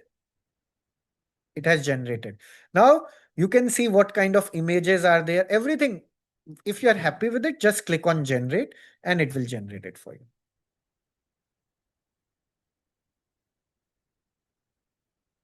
So see, within next few minutes, you will see it. You can always change, like if you don't like the pictures being there, or if you don't like outline or different things, you always have an option of changing all those things as well. But it gives you it generates these slides in a professional design, and it is like you will be amazed to see what it generates. You can change anything, whatever you want. But all this you can see is AI generated. I have not given anything. So you can also give your own content. What I do is personally, I don't just rely on AI generating the content for me. It's my own content. But of course, using AI in your day-to-day life, you should be embracing it. And it is very important that you should be using it. So the name of the product is Gamma. You should be using it and you should be getting it utilized in your environment. So prompting usually refers to the way you give instructions or input to the AI system to get useful, accurate, or creative responses. It's the key skill when working with tools like ChatGPT or other generative AI models. Absolutely, Anupam. I completely agree with you. So prompt is very important, how you prompt, and according to your prompt or your AI will work very well. But yes, you need to use it diligently. Whatever AI is generating, I would say don't just rely on it, use it as a reference, and then based on that, you can then you can use it and utilize it in your environment. Okay, so once you are done, like if you want to see present mode, let us see what it has generated. See, Oracle, the future is AI native. Oracle database AI is not just an update, it's a transformation in how we think about data and intelligence. And uh, how do we go to next page if I'm in present mode? Enter full screen. Okay, so see, it has generated the slides for us. Try live SQL, then from data to action, intel. See, the way it has generated performance tuning for Oracle 26ai, then future is AI native. This is the last slide actually. Okay, that's why. So we'll go to first slide. So this is the first slide. Oracle database, Oracle AI database 26ai, your gateway to intelligent data, a trainer's guide for students. Oracle, what is Oracle AI database 26ai? The latest evolution, AI native by design, faster development, paradigm shift, AI native architecture. Then what are key innovations and features? Why embrace Oracle Database 26 AI? Getting started, what your first step should be. Intelligence embedded from data to action. Then performance tuning, what you need. Future is AI native. So the Oracle Database 26 AI is not just an update, it's a transformation in how we think about data and intelligence. So you can see what changes you are getting and what is the power of this tool. So try to use it, try to embrace it, and this is the tool which you should be using. If you like it, just comment yes, and I'll be presenting more AI tools for you. Okay. So now Oracle GoldenGate. So we discussed about architecture of GoldenGate. Now next we'll move to how to download and install GoldenGate 26ai. But before that, there is a question which comes a lot, like what are the competitors of GoldenGate and why GoldenGate is in huge demand in the market? The reason being is GoldenGate replicates the data in near real time, and it's if you still go out into the market, like the competitors of GoldenGate, how many competitors would you know? I think some of you will name Shareplex, some of you will name Attunity, and there are Fivetran or Amazon DMZ. These are the competitors. But still, would you believe the market share of GoldenGate is 95%, hopping 95%. So the market share of GoldenGate is basically it 95% of customers in terms of CDC uses GoldenGate, and rest uses its competitors. And out of those, 2% uses Shareplex and 1% uses Attunity, which is a QLIC product. So this is the market share of GoldenGate. And why GoldenGate market share is so high? Because it's a Oracle product, first of all. Second thing is it's recovery. So any change data capture tool, there are two terms if you might have heard is RPO and RTO. So RPO stands for recovery point of object and RTO stands for recovery time object. So basically recovery point of object means until so when in case of any issues, if recovery is required, so until what point it can recover the data, and recovery time object means until what particular time it can recover the data. It means with minimal loss or zero loss. So GoldenGate ensures zero data loss in its own environment. Its RPO and RTO in comparison to other product is huge. See, GoldenGate is a product which works in the data industry. It deals with data. And it is majorly used in two domains now. It's like it is being utilized by many other domains as well, but it's majorly used in two domains, banking domain and telecom domain, and both are most critical domain and very demanding domain. Even a downtime of few minutes will be very difficult, right? So that is why GoldenGate is very popular, and it ensures zero data loss, and it scores above its competitors in these aspects. Now there is one question which is being asked: is DataGuard a competitor of GoldenGate? Many people consider DataGuard as a competitor. What do you think? Do you think DataGuard is competitor of GoldenGate? No, it's not. No.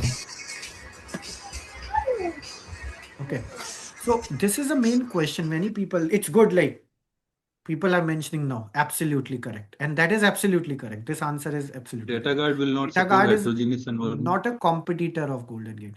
The reason being is, and many people say this, that's why if you see, I have mentioned it. Okay. Many people say that DataGuard is competitor of GoldenGate, but it is not. The simple reason being is the major difference between DataGuard and GoldenGate is DataGuard replicates everything. It's block by block replication. However, GoldenGate is an object level. GoldenGate is an object level replication tool. So DataGuard, if you're even making changes to the data files at the database level, it gets replicated on the target side.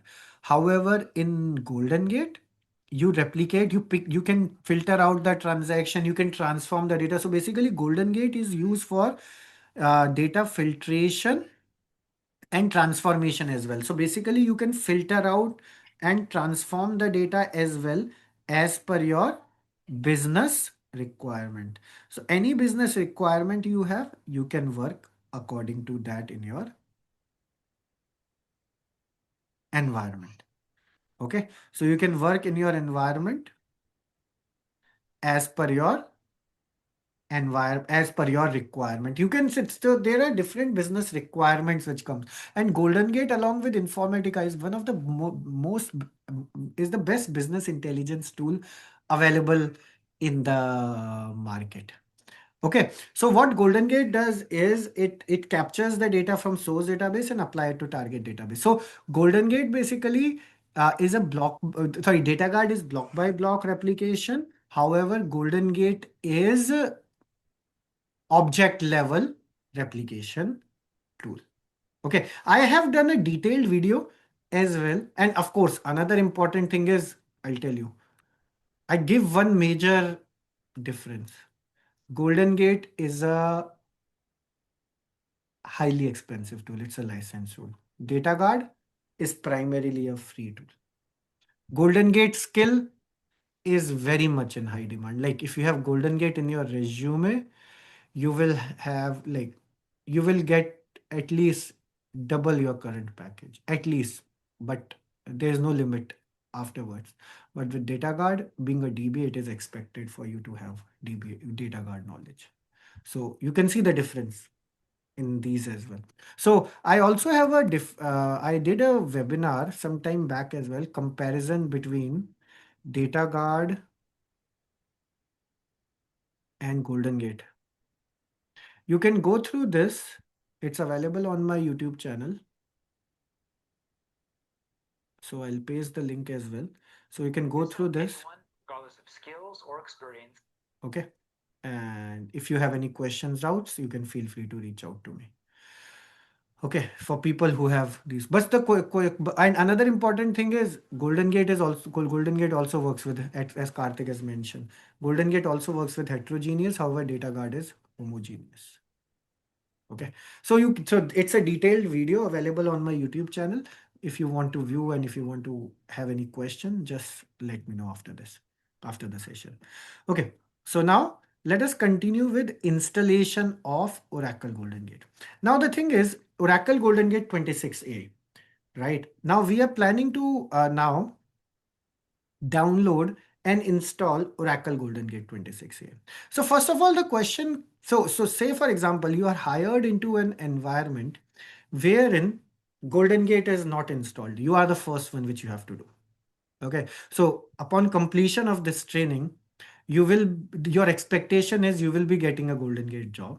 And of course, upon getting the GoldenGate job, your responsibility would be to set up GoldenGate in your environment from beginning. There is no GoldenGate. So this training covers what 7 to 8 years GoldenGate experience person would have knowledge on. And upon completion of this training, you can put in your resume that you have 7 to 8 years GoldenGate experience as well. This training covers that much part. So upon completion of this training, you can upon completion of this training, like say for example, you are hired hired as an Oracle GoldenGate administrator in your environment, and you have to set up GoldenGate. Now, when you have to set up GoldenGate, so you are the first person. There is no GoldenGate right now. They have a database running. Okay. Now they come up with a requirement and say, hey, you have to set up GoldenGate. They come to me. I am hired as a GoldenGate administrator, and the client comes to me and say, Ashish, hey, we have to set up GoldenGate in our environment. I say, okay, it's okay. We can set it up. So now for setting up GoldenGate, you already have a database running, right? There is already a hardware. Now, when we add GoldenGate to it, there would be extra requirements over it, right? Like you are adding an additional software on it. So first of all, you will be asked to provide hardware requirement, network requirement as well before you can install GoldenGate, right? Because for installing GoldenGate, you need a server. On a server, you need memory, you need space, you need user, because again, it needs to be decided whether DBA will be managing GoldenGate or GoldenGate team will be separate. In current scenarios, lot of organizations, they have separate teams for GoldenGate now. So GoldenGate, which is managed by team, is different than the database team. So all those things needs to be decided. And of course, network you need to provide. Then only the product can run, right? Generally, what happens is, what I have seen many environments do is, they just set up GoldenGate or they just set up database without doing any pre-checks, what are the hardware requirements or what are network requirements, and that cause a real issue. So first of all, if it's a new product, now there are, like, previously it used to happen, but now with all these introduction, like with all these learnings, now organizations do all these requirement check first, right? So first of all, you need to check the requirement of hardware. So they will come and ask, what is the hardware requirement for you? So for GoldenGate, first of all, you need to provide CPU. So CPU 4 core or 8 core CPU is sufficient for running GoldenGate, and depending on number of processes you would be running. So minimum 4 or 8 core CPU is okay, but if you can get more, better it is. So, and for GoldenGate performance, it is very important that it is very important for GoldenGate that like you have good CPU for the performance. If the CPU performance, or if you align, if you assign less CPU cores, then the performance of GoldenGate would not be up to the mark. So for ensuring that GoldenGate performance is up to the mark, ensure that the hardware requirements are done fully, ensure that you have sufficient CPU in your environment. Okay. Next thing is, what you need is, you need, so first is CPU, 4 or 8 core CPU you will provide. Second thing is space. Now, space requirement is very important. Now, say for example, it's a new server. If it's a new server, so what will happen is, you will have to ensure that you have sufficient space. Or if you are adding GoldenGate into the existing server, right? So if you want to add GoldenGate into an existing server, where do you want to add a new mount point, or you want to use an existing mount point? That is a question. So many organizations, what they do, they install GoldenGate on the same server as the database server. But try to understand, when database was installed, the hardware requirement or all the requirement capacity planning which was done, it was done based on the requirement of database at that particular time. But now, because you are adding GoldenGate, it will put load on the database performance, and inadvertently your GoldenGate performance may not be good as well. So ensure that you are dealing it as a separate requirement, and whatever is required to be added, do it. If, say for example, for database, you had decided that 4 or 8 core CPU would be required. Now GoldenGate also require 4 or 8 core CPU, and if you want to use the existing server, ensure that you add extra cores into it. Then for space requirement, same way you need to decide whether you want to add new mount point, whether you want to add new mount point or use existing mount point.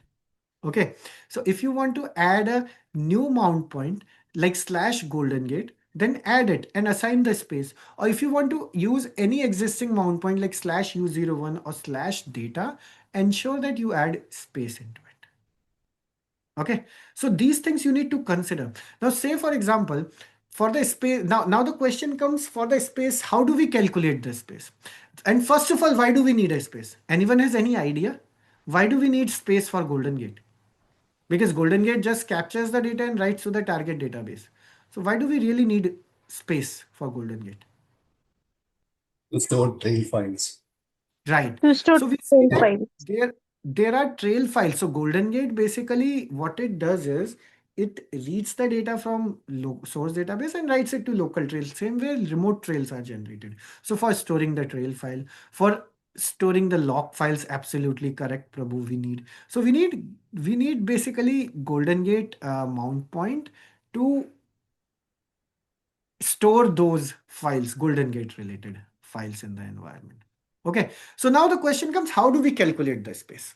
So for calculation of space, there is no direct formula. Each person has its own way of calculating the space. I'll tell you mine. It is not like I am wrong, other person may be right, or other person is wrong, or I may be right. It's like each person has its own way of calculating the space.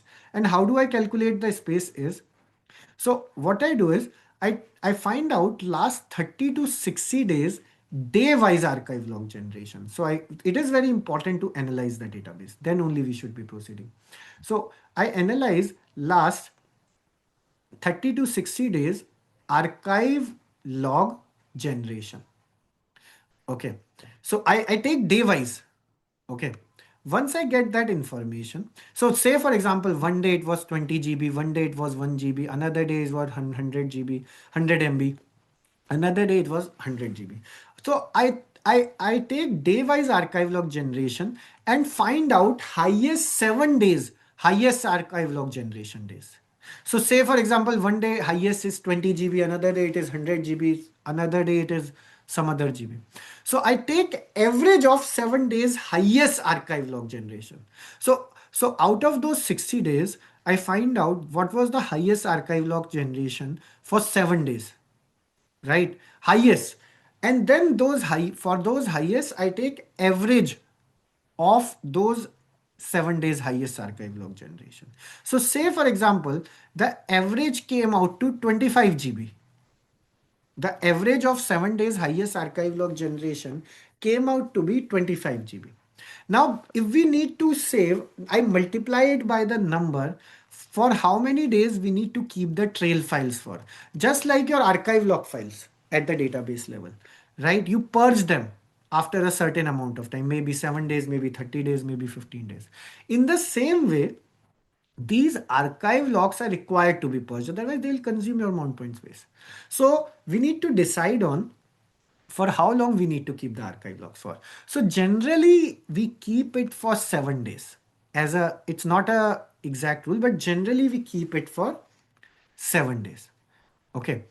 So when we keep it for 7 days, okay, now we multiply the average with 7 days. And so now we decide we need to keep it for 7 days. So we'll multiply 25 by 7, which comes out to be 175 GB. So 175 GB of space I need as per today requirement. Now I need to ensure, because I'm doing resource capacity planning, I need to ensure that this resource, whatever we are providing, it should be fine for next 2 to 5 years. So what I do, I multiply this by 2 to 5 times and will request for this much space. I will request for 350 to 800 GB of space. So I would request approximately 800 GB of space. And I can then validate this as well, because I'm doing future planning as well. Like in future, if so, we are doing this capacity planning as per today's data. If say, for example, tomorrow data, which is expected to increase, and if more data is coming, more components are being added, for that purpose, I'm adding this much space. So I'll request for 350 to 800 GB of space. Some person may have some other way of calculating. See, this is not definitive way. Some person may want that instead of highest in last 60 days, what they may do is they may find highest archive log generation day, like 20, like someday it was 100 GB. So 100 into 7 they will do, and they will request according to that. So their space calculation may be different, right? So this is what we'll do. So CPU is okay, space is okay. Once it is done, the next is we need to decide which OS user will install GoldenGate, right? So because we'll be installing GoldenGate on operating system. So which OS user will be installing GoldenGate on? Which OS user will be using to install GoldenGate? So whether it will be Oracle or any other user like GG admin or GG user. So if DBA and Oracle GoldenGate, if DBA team is going to manage the GoldenGate, then you can use Oracle to install. If GoldenGate and DBA responsibilities are segregated, then create a different user like GG user and GG admin, and ensure that that OS user is part of O install. So it's up to you whether you want to use Oracle user or you want to use any other user, and ensure that that user should be part of O install group. Okay. As in terms of network, now you have done hardware requirements. So these are the hardware requirements: CPU, space, and which OS user you need to install GoldenGate. After that, there are network requirements as well, right? What are the network requirements? So these questions will come to you as a GoldenGate administrator. This is very important to know. Like, they will come and ask you because you are working as a GoldenGate architect, right? And as a GoldenGate architect, it's your responsibility to provide all this. So you cannot say that hardware requirement will come from hardware team. The requirement you need to provide, and then hardware team will work on your requirement. Same way, you need to provide your network requirement, and network team will work on the requirement. So network bandwidth between source and target should be good. Now, network requirement is network bandwidth between source and target should be good. There is no specific number which we can give. It should be ideally known by the network team, but it should be good so that the data can be passed through. And second thing is, you may need to open ports from source to target to run, and firewall should be opened as well between source and target. So if you want, so what happens is all the services, like you see service manager or administration server, performance metric server, or any other server, they requires a port to run on. So ensure that those ports should be opened on the local server. And when you have to establish connectivity with the target, ensure that no firewall is blocking your source as well as target server. Okay, so these are the requirements which you need to ensure they are fulfilled. So once they are fulfilled, next is you can go ahead and download the software. So now the thing is, for downloading the software, okay, for downloading the software, so installation of Oracle GoldenGate 26ai prerequisite is, say, what are the system requirements? System requirements is you need minimum CPU, RAM, and disk space. Then minimum supported operating system like Linux, Windows, etc. Then you also need to have network requirements in place so that network team can action upon those as well. Okay, then software requirement, Oracle database version compatibility, and then user privileges, OS user privilege. Once you have all these things in place, once you have answer to all these things, the next is you will proceed next with downloading. Now again, for downloading, Oracle GoldenGate binaries are separate for each database and each platform. So GoldenGate binaries come as per GoldenGate binaries come as per database version and database platform, okay, on which they are hosted. So it's not like if you say 21c is hosted on a particular platform, it doesn't mean 19c will also be hosted, or 23ai will also be hosted, or 26ai will also be hosted. Same way, it is possible that, say for example, you have OGG 21c which is supported for MySQL database. It may not be, I'm just giving you a hypothetical example. I'm not saying this is true. It is possible that 23ai is not supported for MySQL, or 26ai is not supported. So how do I get this answer from? How do I know which version do I need to download? Whether do I need to download 12c, or whether do I need to download 18c, or should I download 19c, 21c, 23ai, or 26ai? Which version should I be downloading? How can I know that? How do I know which version of Oracle GoldenGate should be downloaded? So I always say one thing. Always go with latest supported version. So if, say for example, for your environment, if 26ai is supported, go with the latest 26ai version. If 26ai is not supported, go with 23ai. If 23ai is also not supported, go with 21c. And if 21c is not supported, go with 19c, and so on. So it is very important. Now the question comes, how do I know whether 26ai is supported or 23ai is supported? Anyone has any answer for this? How do I know? How will I know?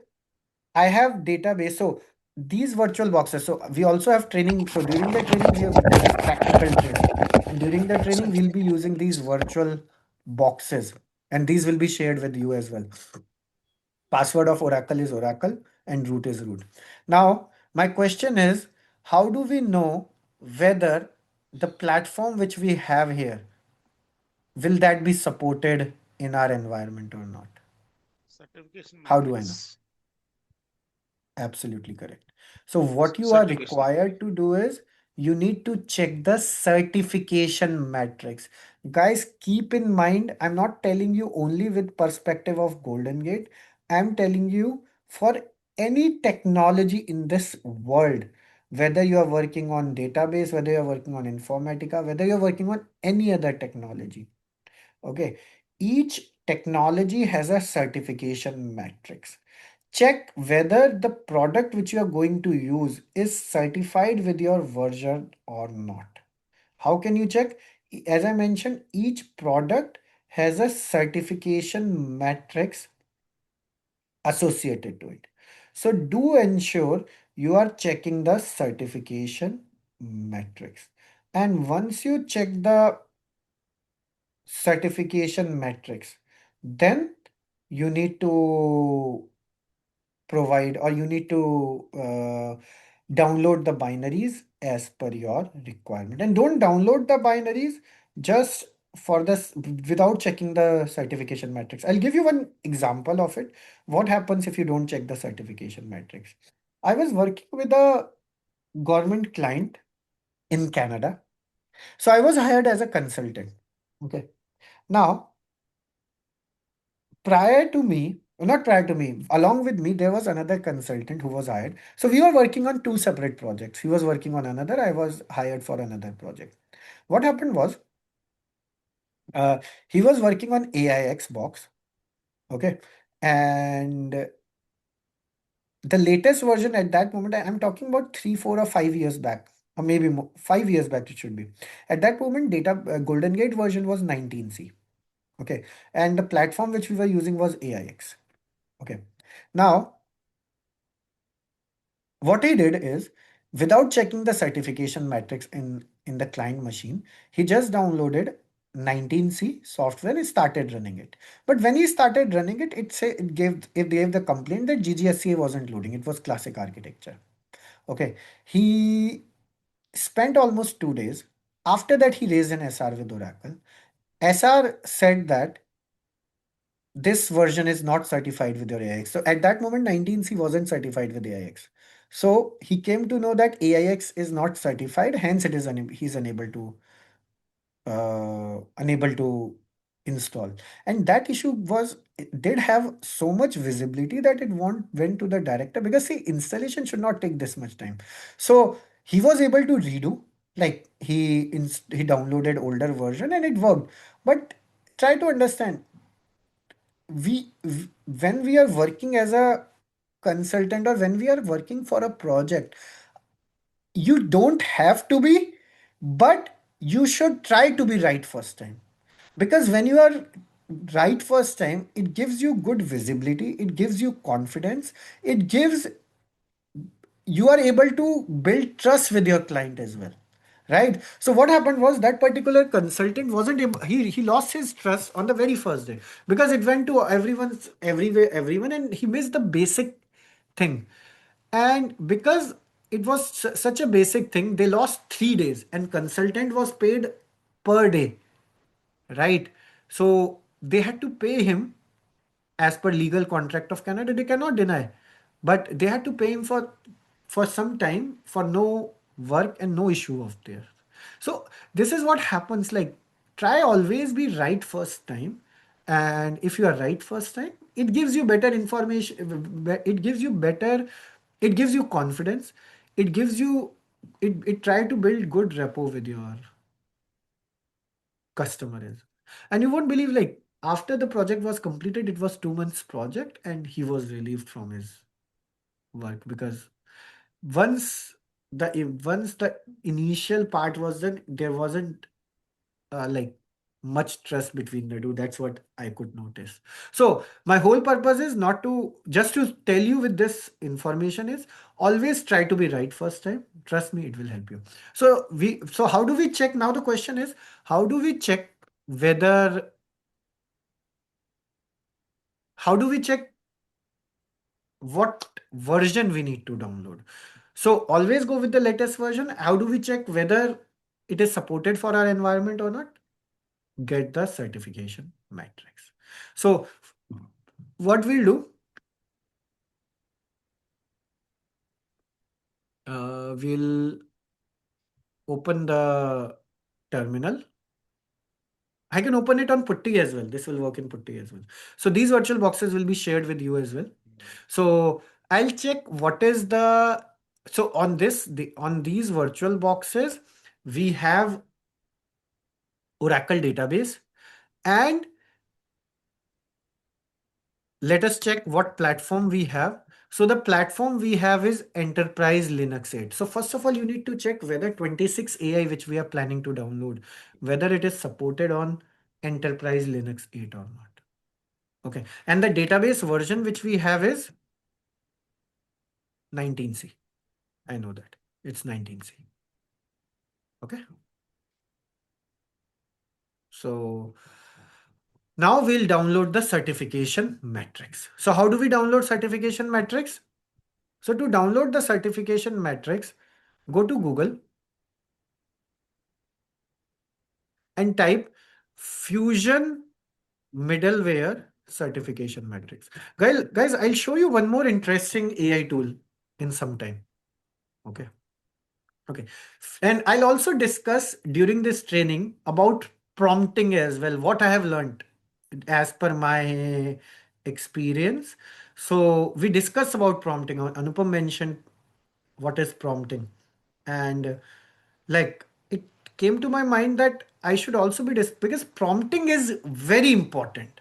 So during the training, what I'll do is, of course, it will increase our time, but that's okay.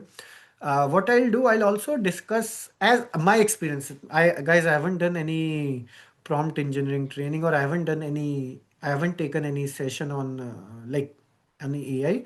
It just, I'll be sharing my knowledge. So that's what I'll be doing with you. Okay. Okay. So now, so now for certification matrix, type on Google Fusion Middleware Certification Matrix. So Oracle GoldenGate or Oracle GoldenGate Validate or any product related to GoldenGate is a Fusion middleware product. So check Fusion Middleware Certification Matrix. Go to first link. If you go below, it will say that Oracle GoldenGate Certification Matrix is available on this link. It says that. So click on this link. Okay. Now, when you click on this link, so now you have certification metrics available for 26ai, for 26c Veridata, then 21c, 19c, 18c. So this will show you in web format, and this below one it says current version spreadsheet. So download this spreadsheet. I prefer that. So open this spreadsheet. So you can check previous version. So say for example, you identify that the current version you are using, it is not supported with 26a. It means it is not also supported with 23a because 23a is no longer here. Then check 21c. If 21c is also not supported, so it doesn't mean GoldenGate doesn't support it. If 26ai is not supporting, it may mean that this particular version of 26ai is not supporting your platform or database, but it doesn't mean GoldenGate as a whole doesn't support it. So you can check previous version certification metrics as well, right? 21c or 19c or any other version as well. Okay. Now, so you have all version certification metrics. You can see 18c, 12.3, 12.2, all version certification matrix is present over. So, Ashish, the left Is side, the present version. over here.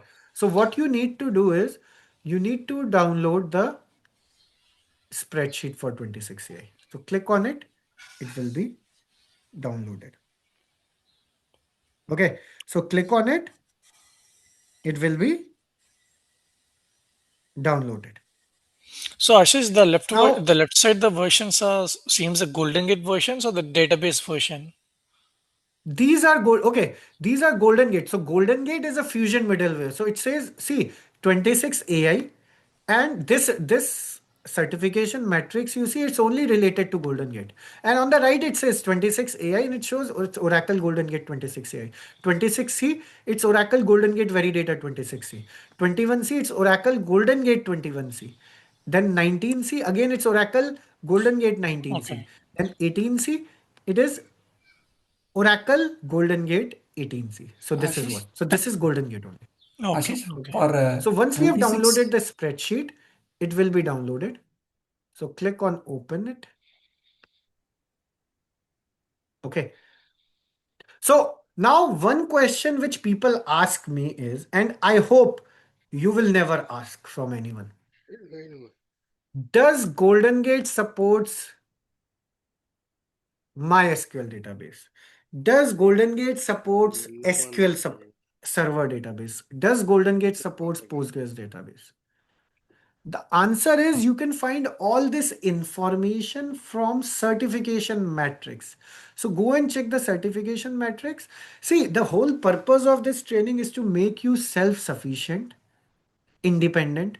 And guys, my request to you all is whatever you are learning, try to make it learn to others. Don't keep your knowledge only to yourself. The simple reason why I say this is when you spread your knowledge, trust me, you're not helping others, you are helping yourself. You won't believe, like, I provide these training sessions not for like not for just to deliver it. You won't believe, like, I have learned so much after delivering this training or after delivering these training contents that, like, I started my I started my basically this career as Oracle database administrator and then moved into GoldenGate, and I'm expert in all Oracle technologies including data guard, rack, or GoldenGate, and in fact all cloud technologies. And until 2014 I used to provide training on all these courses. But in 2014, what, or 15 in fact, January, what I realized is there are better trainer available in market than me who are delivering better training than me in database or golden database or rack or database technologies. But at the very same moment, what I realized is there is no one else who is providing better training than me on GoldenGate. And in fact, I didn't find any trainer at that particular time for GoldenGate. So I shifted my focus on GoldenGate, and my focus was to build a GoldenGate community. So I started providing training only on GoldenGate. So since the day I've started providing the training, like since 2009, whatever I learn, I share it with others. One question which is being asked in interviews regularly is, what would be your plan for sharing your knowledge? Because many a times what happens is, like, when you are hired as a consultant, so it's your responsibility or they expect you to share your knowledge with full-time employees, right? Now the thing is, many people, what I have seen is they are hesitant to share their knowledge, and the simple reason being they think that their job would be at risk. Some, if they share their knowledge, their importance will be less and someone else will take their job. Guys, trust me, if you share your knowledge, and that's what I believe in is, if you share your knowledge, you will you are not helping other, you are helping yourself. Because when you when you make someone understand something, you understand it better. This happens to me as well. And regarding this 26ai, I told you, right? Couple of days before only, my plan was to do training on 23ai, and then I shifted on 26ai, and then I started reading about it. For last 2 days, you won't believe, I would have spent almost 10 or 12 hours learning about this 26ai. Because when I have to teach it or when I have to deliver it in front of you, I need to know the product, right? I cannot come and directly deliver it, right? So when I learned and now I'm teaching you, first of all, it helped me in gaining the product understanding. And second thing is, now when I'll be delivering to you, I'll be gaining much more knowledge and understanding. And of course, I'm helping you guys, and you are understanding this as well. So the focus on this, letting you know, this is each one of you who is attending the training. My request to all of you is don't keep your knowledge only to you. Try to distribute this knowledge to others. And guys, trust me, this will help you. I can give you example as well where this has backfired on me. Only once. But apart from that, this has always helped me. I can give you examples separately of that. I won't say sharing the knowledge has always helped me. Once my contract was got over because I shared my knowledge, and then due to some country requirement, I was in Switzerland, Zurich. My contract was abruptly over, and within a single day, because my permit was revoked, I had to come back to my home country, India. So this has happened, I won't say, but that was only one of instance. Apart from that, it has helped me a lot in my personal. If I talk about personally, if I talk about professional, it has helped me a lot. If I talk about like delivering the trainings, and I'm able to meet a lot of people, so it has helped me a lot. So same thing, what I want is the reason why I'm telling you is not because I want to tell you about my story. No, it's not about my story. I want to build all of you your own story so that it inspires you. I'm telling this to you so that this inspires you. And I have seen people, they are hesitant in sharing the knowledge just because they think that if they share their knowledge, it may backfire on them. Guys, trust me.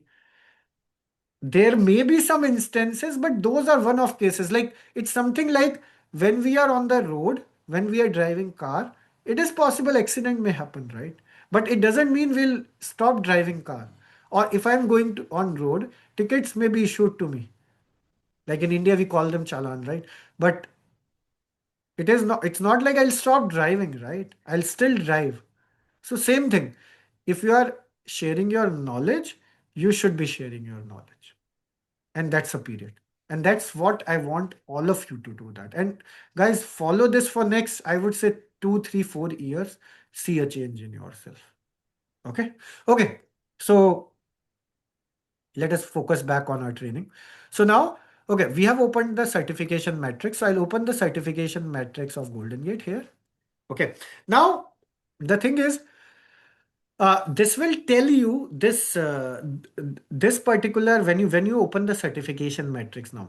So there is a question like whether GoldenGate 26ai supports this or not. So you can find this information from here. Like you see product family.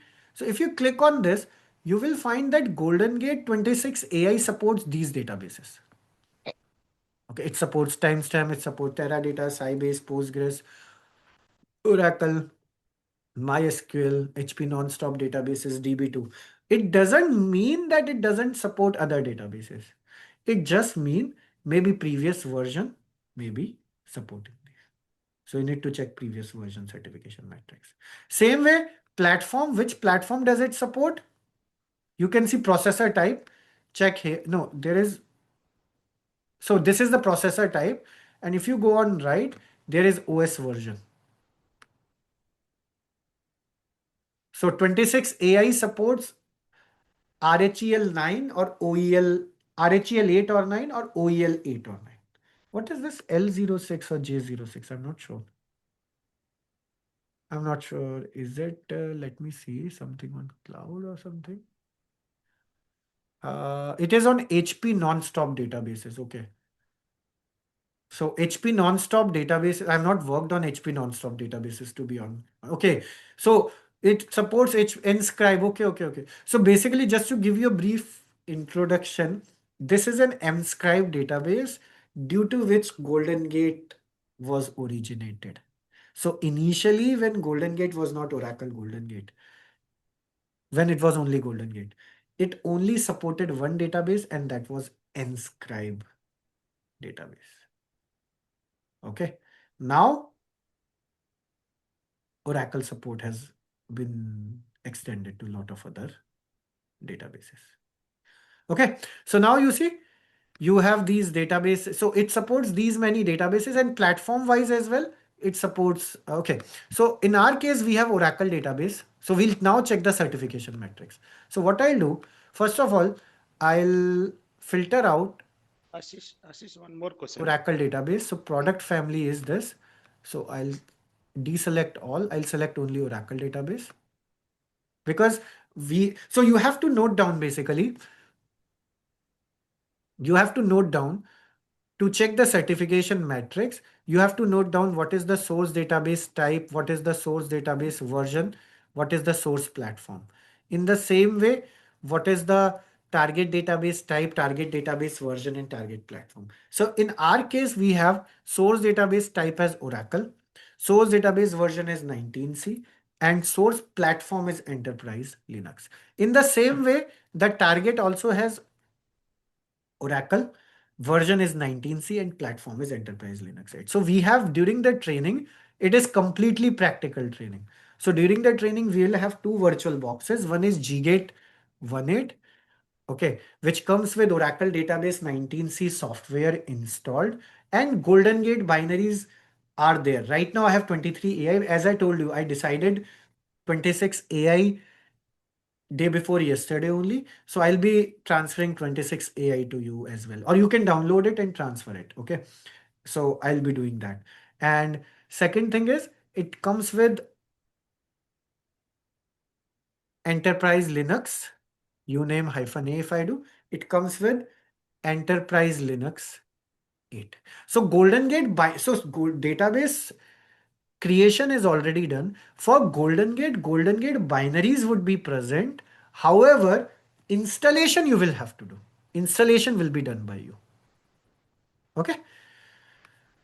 Okay. So in our case, we have this source database type is Oracle, source database version is 19c, and target database platform is Enterprise Linux 8. Same way, our target is like that. So if we go and check the certification metrics for source, so first of all, I'll filter out Oracle database. Then data store name, again, I will change it to Oracle database over here.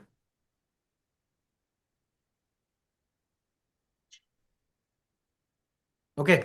Now, if you see, so I can put the filter based on platform as well. Excuse me. Okay. So I can put the filter. So this is the only one which is supported for Oracle RHEL 8. Others are Oracle RHEL 9 or Linux 9. So if you see, it supports Oracle database 19c, 21c. So we have 19c database. Okay. It supports 26ai version, and it is supported on x86 64. So for our version, this particular 26ai version is absolutely supported. So we can go ahead and download this software. So now we can go ahead and download this particular software. Okay, let us do that. So what we are going to do, we'll now download the software.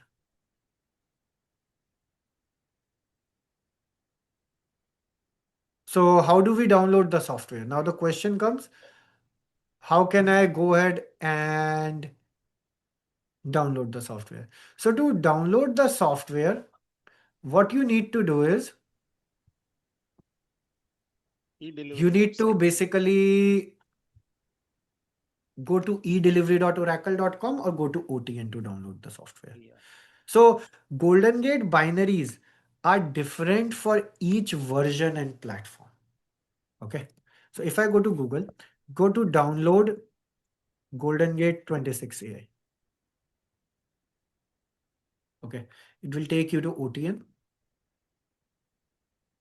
Okay. So here, if you see, you will see the platforms now. So GoldenGate binaries are separate for each platform and each version.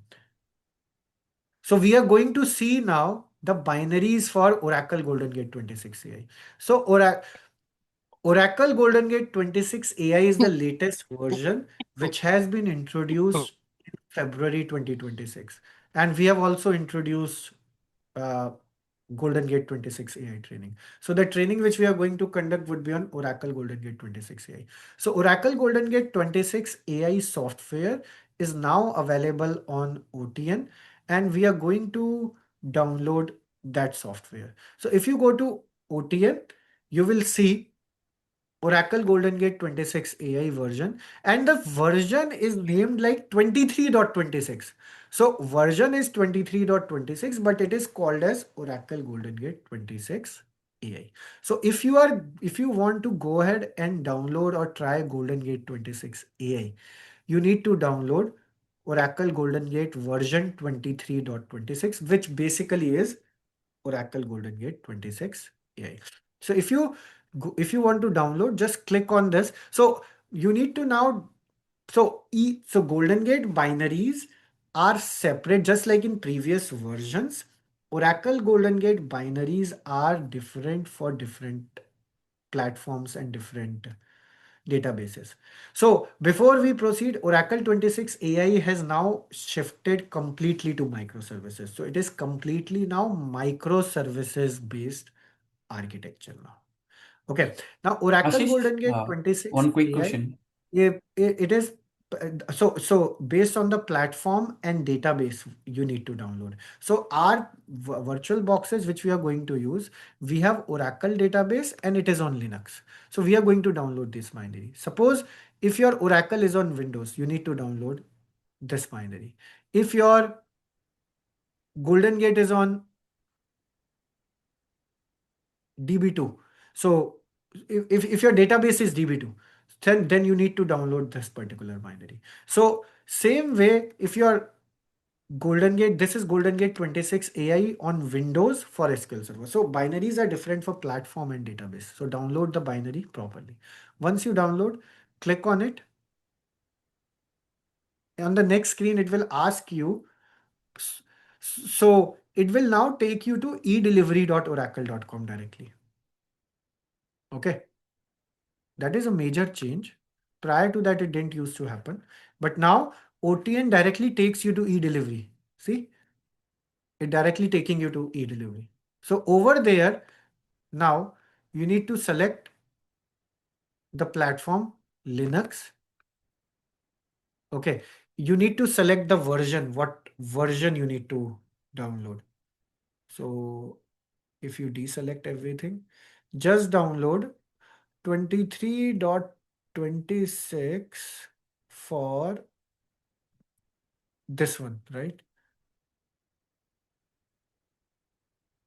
Just one. You can directly search on, so this is for MySQL. This is 23.26 on Linux x86-64 for Oracle for Linux. So this is the one which we need to download. So click on download.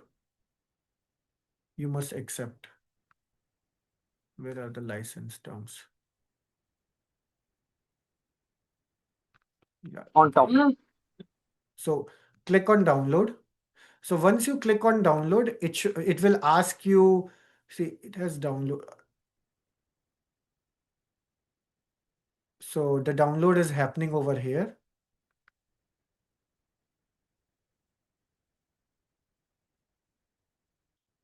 Click on next. So now downloading is happened. Okay. So once download is completed, so basically this is the software of GoldenGate 26ai. Once download is completed, then you can transfer these binaries to your or to your virtual boxes. So these virtual boxes, as I told you, currently they have 23i, but I'll be updating them to include 26ai software as well. Okay, so it is completed. So now what I'll do, I'll open WinSCP to transfer. I'll open WinSCP to transfer the software. So do we need Oracle My Support account to download? Yes, you need Oracle My Support account to download. Absolutely. Okay. Now you have to download. Okay. If your source and targets are different. So in our case, our source and targets are same. So that's why we are downloading the same binaries. But suppose your source is different and target is different. In that case, you will have to download your separate binaries. Like you will have to download. So if source is Oracle, target is SQL Server. So for source, this binary will be fine. But for target, you will have to download the binary which supports SQL Server. So if, say for example, your source is Oracle, so you will download this binary. But if your source is SQL Server, you will need to download the binary for SQL Server depending on the platform you are using. Okay. Now there is another question. Will GG26ai support Oracle OCI? I told you one thing. How do you need to answer this question anymore? Do I need to answer this question anymore, Siva? The thing is, check the certification metric, it will give you the answer. For now, I'll give you the answer. Yes, it will support it. But always check the certification metrics for it. Okay, now you will need to download. Once you download it, then you need to transfer the binaries. So to transfer the binaries, write so 192.168.56.101. So this is the IP address of GGate 18. Okay, this is the IP address of GGate 18. Okay, so if you want to see verify, so I'll go to GGate 18 Oracle.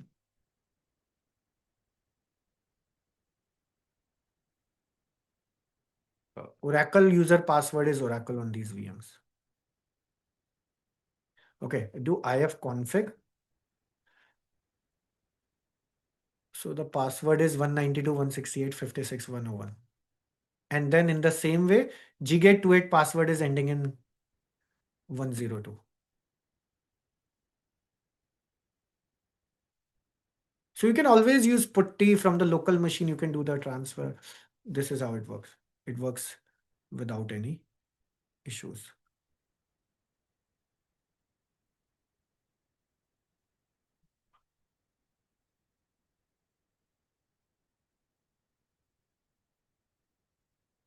Okay, so now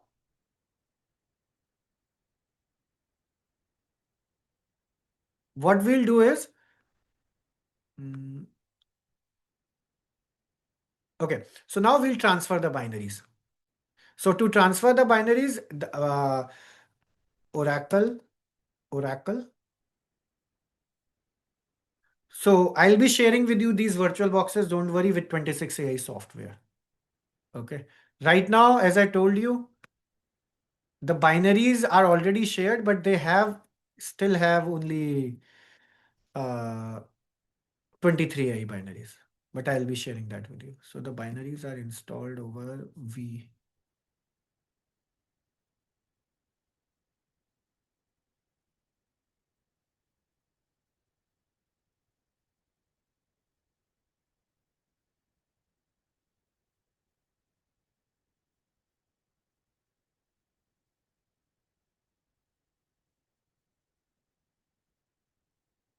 Where is it downloaded? Just one second.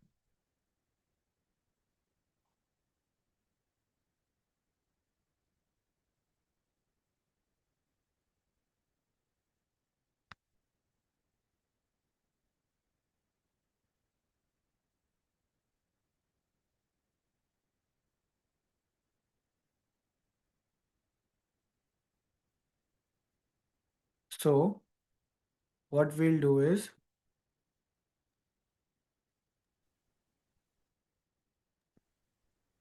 You can use wget. You can download directly in the server, right? Using the cloud. on these virtual boxes, we don't, sometimes internet is not working due to bridge network connectivity, but yes, you can download if you want to do that. If you want to Yeah. enable it in that way, that is also possible. Yeah. So GG software. So now I'll transfer it.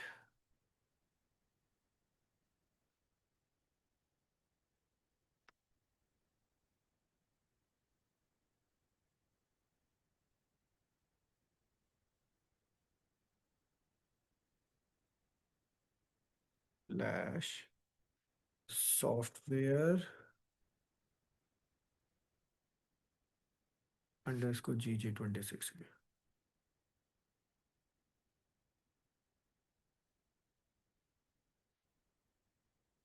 Software underscore GG26ai.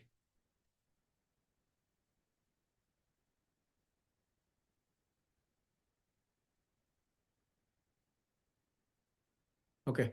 So now what we'll do, I'll transfer this to, so these virtual boxes have the software present under U01 Oracle Home slash softwares.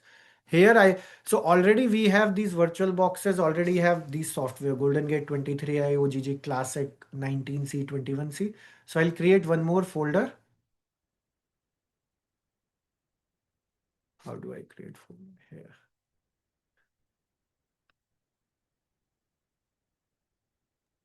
It is new. I create a new directory with the name OGG_26ai. Okay, and transfer the binaries over here. So binaries will be transferred. In the same way, on these virtual boxes, I'll be transferring. So if you go here on GGate 18, you will see the binaries are present under slash data, not slash data, slash home slash Oracle slash softwares. And then over here, it will be present under OGG_26ai. Okay. In the same way, on GGate 28 as well, we'll be transferring. So in the same location on GGate 28, we'll be transferring the binaries over there as well. So on GGate 28, if you want to check the IP address, you can do ifconfig. So this is GGate 28, and if you do ifconfig, this IP address is 192.168.56.102. Okay, so what I can do is I can start transferring these binaries, and then we'll proceed with the installation because we are running out of time. So what we'll do, we'll defer the .102 to the next session. So Oracle. So this is GGate 28, and I'll transfer the, so on GGate 28 we have same softwares, and I'll create a new directory, OGG_26ai. I'll click OK, and then I'll transfer these binaries here. Okay, so once it is done, you are good and your binaries are present. So after this, what we need to do, we need to download. So the virtual boxes I'll be preparing, I'll be resending those virtual boxes with the updated software. These virtual boxes currently don't have GoldenGate software 26ai. So for this training, you don't have to download it. Already it is downloaded. In fact, I'll also download Veridata 26c software as well, and I'll keep that as well. So basically 26ai and 26c Veridata both you'll get. So probably I'll do it as soon as possible. I'll share the link with you all. Okay. So in the next session, what we'll do then, we'll proceed with the installation. So in the next session, we'll be discussing about installation of GoldenGate 26ai. We'll do both GUI as well as silent installation. We'll also discuss about creating the service manager, how to create service manager deployment, then how to log in, how to change service manager password, and what are different services which are part of service manager in GoldenGate 26ai. So this is what we'll be doing in the next session. Okay, so we'll be discussing about this in the next session.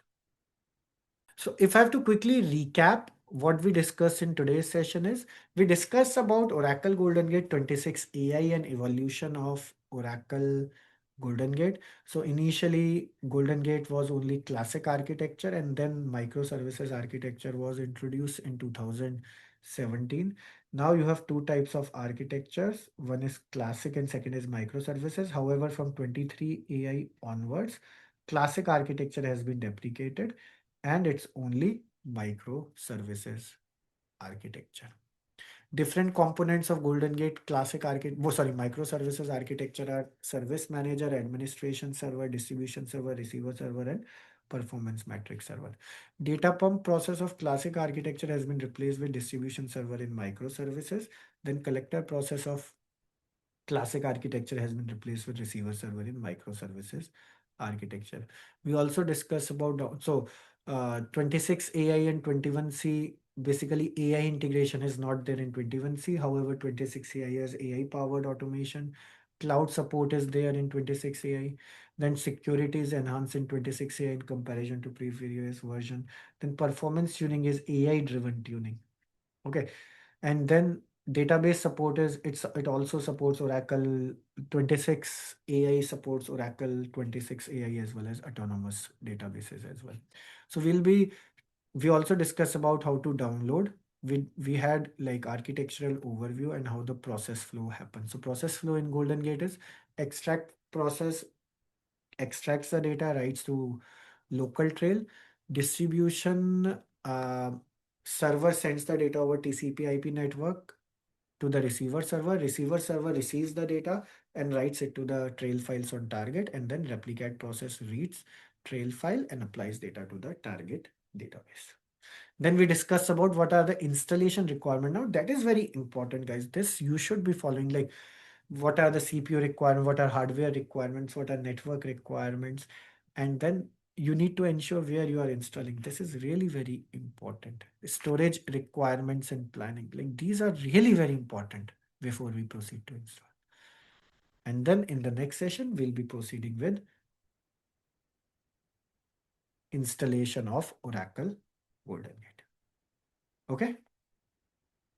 Okay. So yeah, someone wanted to ask a question. You can raise your hand. I'll give you a chance to ask the question over this. Yeah, Ashish, like during this course, are we covering the topics like upgrading from 19C to 23 and 21C to 23, and also the rollback plan and all the stuff? Yes, yes, we would be covering. We would be covering. Okay, yeah. Steps to converting non-secure deployment to secure deployment. You cannot do that. You have to do separate. So as of today, you cannot directly convert your non-secure to secure or secure to non-secure. You have to do a separate deployment for that. Oh, okay. Yes. So the existing ones you can't do. It should be like a separate new installation then. Exactly. Okay. Ashish, Okay. I'm also having one question. So just Even though we minute, will just cover, 1 minute, we will be, yeah, just sure. 1 minute, guys. So I know there will be question from a lot of people. So I want you to raise your hand and I'll give you a chance to ask the question so that like there is no conflict with others. So just raise your hand and then I'll give you chance. I'll announce the name and then you can ask. And guys, another thing is for those who wants to drop off, you guys can drop off. I hope today's session was informative and useful. This is first ever 26ai live training. And if you have any feedback, anything, please do share. And I hope you like the session. If you like the session, please post in the chat window. If you don't like it, then also you can post in the chat window. And guys, if you have any feedback, anything, please do share it with me. If it's good, trust me, guys, it motivates me. And if you have any suggestion, if your feedback is not good, trust me, each feedback I take seriously and I ensure I do work on it. So please do share your feedback. Your feedbacks are really important. They really help in improving the quality of the training. Okay. Okay. So yeah, Anjali, you have a question. You can ask your question. Yeah, Ashish, nowadays we are creating extract on CDB level rather than creating on, on PDB level rather than creating on CDB level. What is the advantage of creating extract on PDB level, not on CDB level? See, okay, so Oracle has introduced the concepts of when initially extract was there, right? So there was only, you could only configure GoldenGate, like in multi-tenant architecture, you had to connect to CDB to create it. Now with PDB, each PDB can own its extract. So with when you create it on CDB, what happens is the ownership doesn't lie with PDB. But now PDB that is called as per PDB extract. So you can have the extract process created per PDB separately. So that is not shared, and the information only lies with PDB. So security wise, I would say, so in some environments, I can relate to this. I haven't faced this, but I can relate to this question now. So basically, I was working with one government project in Canada. I'm talking about. So in government, there are multiple ministries. They call it. One is Ministry of Education. Another is Ministry of Child Welfare. Another is for example, transportation. So what happened is they had their one team wherein one CDB was there. Okay.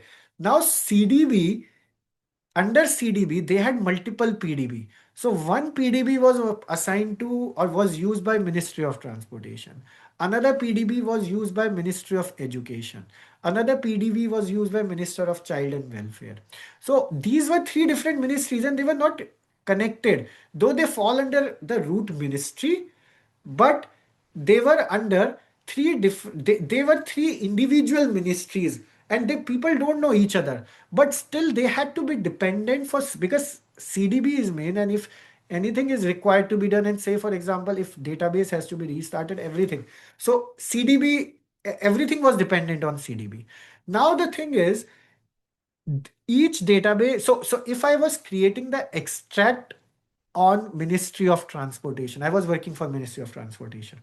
So if I was creating the extract process for Ministry of Transportation, I was creating any user, that user was shared and was getting created in each database. Now what happens is, because it is per PDB extract, now the information lies only with me. That information will be available at the CDB level. The CDB owner may have that information. However, other ministries like Ministry of Education or Ministry of Child and Welfare, they won't have that information. So the major advantage what I can feel is security and more control over its own component. Okay. Okay, sure. But now we are not creating the user as common user Now we are because we not. are That's the creating major. on, yeah. Correct.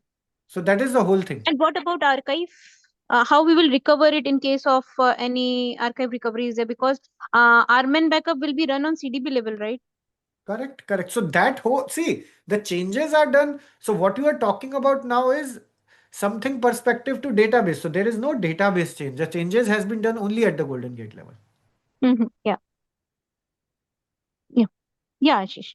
Understood now. Okay, sure. Thank Okay. you. Yeah, Okay. thank you. Yeah, Sham, you have a question? Yes, Ashish. Wanted to know when would be a new batch starting for the classic architecture, the next new So batch? we already have one running for weekday.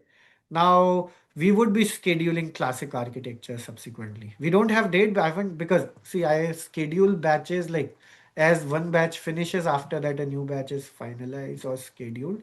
So the date is not there right now, but I'll be scheduling it and you will get the schedule. And today we have scheduled this one.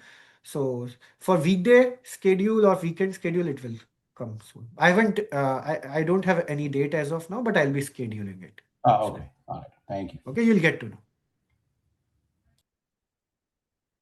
Okay. Yeah, okay, guys, one thing is, after all the questions are done, I'll be discussing about how to set up the lab. So if you want to stay, you can stay. Otherwise, how to set up the lab, it's pretty straightforward. Document has been shared over our WhatsApp group. You just have to follow it. It's like, I'll be just showing it to you. If you want to set it up, how do you do that? But yeah, you can set it up by following the document, and I'll be recording it and I can share the video of that later on as well. But yeah, if you want to stay, you can stay as well. Okay. Yes, Shriram, you have a question? Yeah, hi Ashish. So when we are getting the materials for this course? So material of this course will be available over our portal. So it would be available. Like I'll share that as well, how you can access. So it will be available. Like today's recording, activity guides, everything will be available. I'll share that separately. And like this course cover the key futures between 23 versus 26. Uh, Like what is the few features are newly introduced in 26 version? All these will be covered. Yeah, we would be doing that. We would be doing. Okay, okay, thank you. Yeah. Yeah, Deepak, you have a question? Yes, Ashish, I have few, not the questions, but just want to understand because as I told you that I'm new in this Golden Gate, I never worked on this. So in my scenario, so where I'm working right now, so we are targeting to migrate our database from non-PDB CDB environment to PDB CDB environment. Right. That is one question. Okay. And second, we have the migrating this to on-premises to cloud. Oh, preferably they are going to this Oracle cloud, this OCI only. So this Golden Gate means will support these two condition or means Yes, just you give me the absolutely. general idea means how to I prepare the everything kind of the documentation or approach I have to do that to do this kind of migration. So subsequent, okay. So this is first session. We have just covered overview and Yeah. download. Subsequent sessions will answer this question for you. But the answer to your question is non-CBDB to CDB approach will work. OCI on-prem all approaches will work. No need to worry about that. Okay, okay, okay. Just That is the major one more advantage of question. it. Yeah, one more question is that do we need to install separate Oracle in both target and the source? Not the source already database is there. For the target, what approach You we have to follow? you mean Golden Gate or database? Both. So database, I of think course, Golden Gate no need to do. I think one is sufficient because so the that is database called was as Golden Gate Hub. If you are installing Golden Gate as a hub, then you don't need to. oh, okay, Golden Gate Hub. Okay, Okay, we'll be discussing Golden Gate Hub and everything during our training okay, session. okay, okay. Thank you. Thank you. So Ashish, I'm Karthik here. So will you cover the OCI Golden Gate? How to use that from the console? Will you touch that actually? See, Golden Gate, whether it's on OCI or whether it's on Prem, OCI console remains same. So just follow the sessions. Everything will be cleared for you. Don't worry. Okay. So there is no So difference in the console. As I told you, Golden Gate on OCI and Golden Gate on-prem. Only difference is on-prem you have to install it. In OCI you have to procure it. Once you procure it, okay, okay, it is okay, automatically installed. Second thing okay. is You mean directory structure on OCI is predefined. However, in on-prem you can define your own directory structure. Apart from that, rest all there is no difference whether you are working on OCI or whether you are working on-prem. Okay. okay, okay? Today we Yeah, have just yeah. covered Thanks. introduction and download. As the subsequent session comes, much more information is going to come. And even I have the same requirement like Deepak, where the on-premise is sitting on non-Linux, and it's a Microsoft SQL, and we have to migrate onto OCI onto the autonomous database. Okay. So such requirements are coming up. So I mean, some kind of a roadmap or some kind of information, right? I know that today is the first session, but I'm just parking this, So for if you your help. have anything like, see, with the course, another advantage is you have lifetime on-job support. And if you want to discuss anything with me, feel free to reach out to me. Yes, Okay, we can okay, discuss okay. if something is there differently. No Oh, worries. okay. Okay. Thank you, Ashish. Yeah, thank you. Yeah, Vishal, I you will have a drop. question?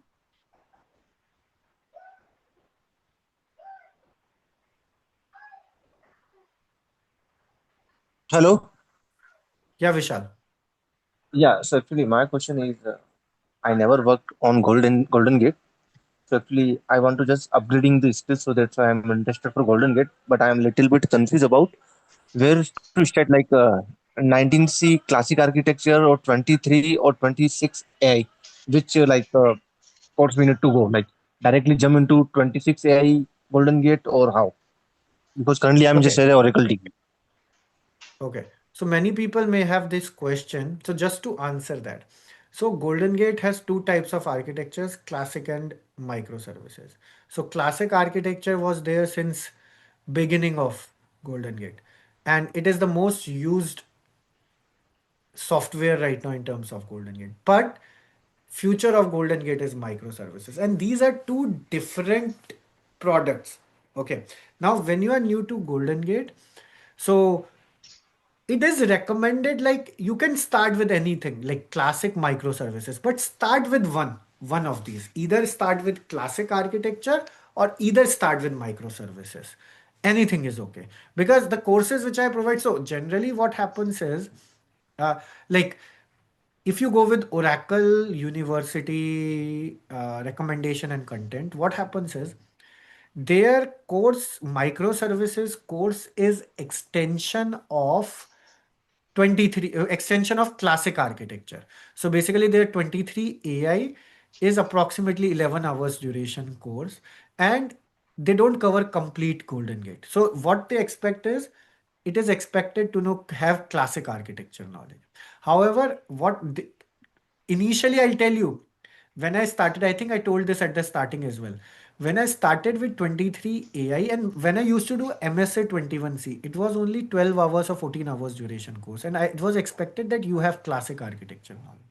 But when I started 23i, it was initially 14 hours. But when I continued to run it, it became 27 hours duration course. Right. And it covers complete GoldenGate, because what I thought is, like, ultimately it is going to be complete course. Like people who are going to come, they're going to work. Like if I talk about 2029-30, I believe classic architecture presence would be 20%. So at that moment, people who are coming, they will directly be jumping on classic architecture. Sorry, microservices architecture. So let us make it a complete course, and same thing. So even if you are starting with microservices, it's same.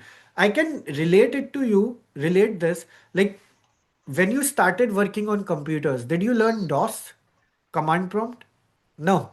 The simple reason is, when DOS was there, yes, people used to learn DOS because it was there. But now it is complete GUI, like Windows came. So you directly started working on GUI part. So same thing applies there. So you can start with any, if you want, you can start with classic architecture, or if you want, you can start with microservices. Anything is okay. But ensure that you learn it full and learn one thing at a time. Don't focus on both the things, because what happens is, when you focus both on both the things, the concept wise they are a bit different and you may get confused. So you can start either with microservices or classic. And microservices course, if you are starting 26ai, 23i, both are on microservices. And if you're starting with classic, work on 21c, classic architecture version. Okay. Okay. Yeah. Thank you. Okay. Yes, Savita, you have a question? Hey, it's Sanjay. Sorry, it's my mom name was coming there. Oh, sorry, who's this? This is Sanjay. My mom name was coming there actually. Okay, okay. Yes, Sanjay. So it is Ashish. Is it? Are you going to cover the hub architecture or going to share some labs Yes, there? And we'll be is covering it? Hub as well, Oh, GoldenGate Hub as well. okay. And is it? Are we going to talk something about the how the on the destination side, how it will be the S3 or the Databricks or Kafka? No, so that is a separate thing. No, that, so we are Okay. going to discuss the database to database. That Okay. what you are saying comes as Oracle DAA. So if you see the certification metrics, Hmm. it had this distribution analytics. This thing, I'll show it to you. So it comes under the DAA part. I forgot. Distributed application and analytics. It's a separate part. Okay. So this is not the so this is GoldenGate, but it is the another additional product. Correct.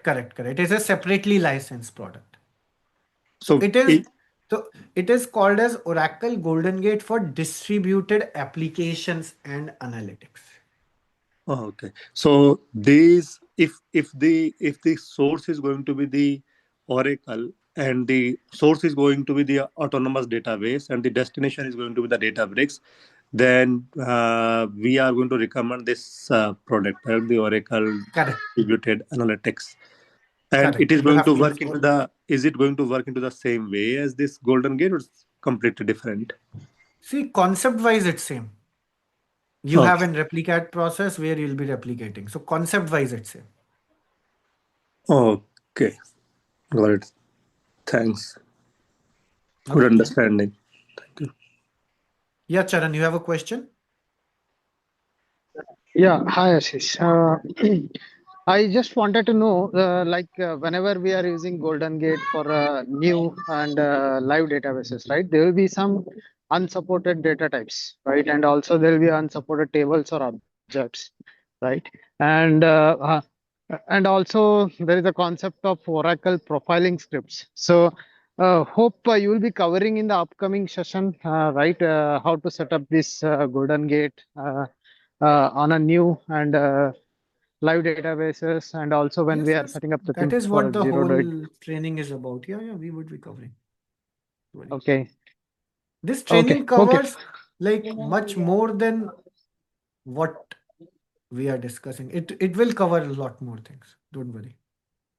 Yeah, that means there were such requirements in my projects, like how to handle the new means the lob objects and unsupported data types outside the Golden Gate, right? So the in Yes, that aspect, I was looking for the help from this session actually. absolutely, absolutely. And if you think Okay. anything else you need separately, just let me know. No worries.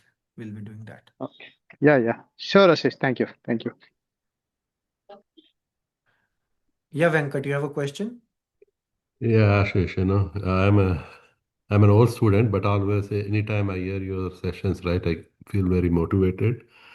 I was just I wanted to ask a quick question. Apart from the regular replication, Golden Gate replication, right? Are we touching any AI support or AI capabilities that can be used with Golden Gate, like vector replication or anything else? Are we going to cover any So such vector topics? replication is basically on Oracle database 23ai. Okay, So vector is not supported on like 21c or 19c database as of now. okay. Oh, no, okay. Hello, Ashish, So Karthik ji. if the database is on 23ai, probably we can do vector replication. Is that Correct, correct, oh, correct, okay? correct. Since we are on 19c, maybe in the future you will do that, right, Ashish? Absolutely, yeah, yeah. These course content and course will uh goes to overhaul regularly. Regularly new content comes. Comes in that way. Thank you. Ashish, Okay, Karthik and so what I'll do is I'll quickly tell you about how to set up the lab. So let us discuss about that first, how we can set up the lab. So I hope today's session was informative and useful. So for those who want to drop off, you can, and then I'll be discussing about lab. So thank you very much everyone for joining the session, and I'll be covering this, how to set up the lab.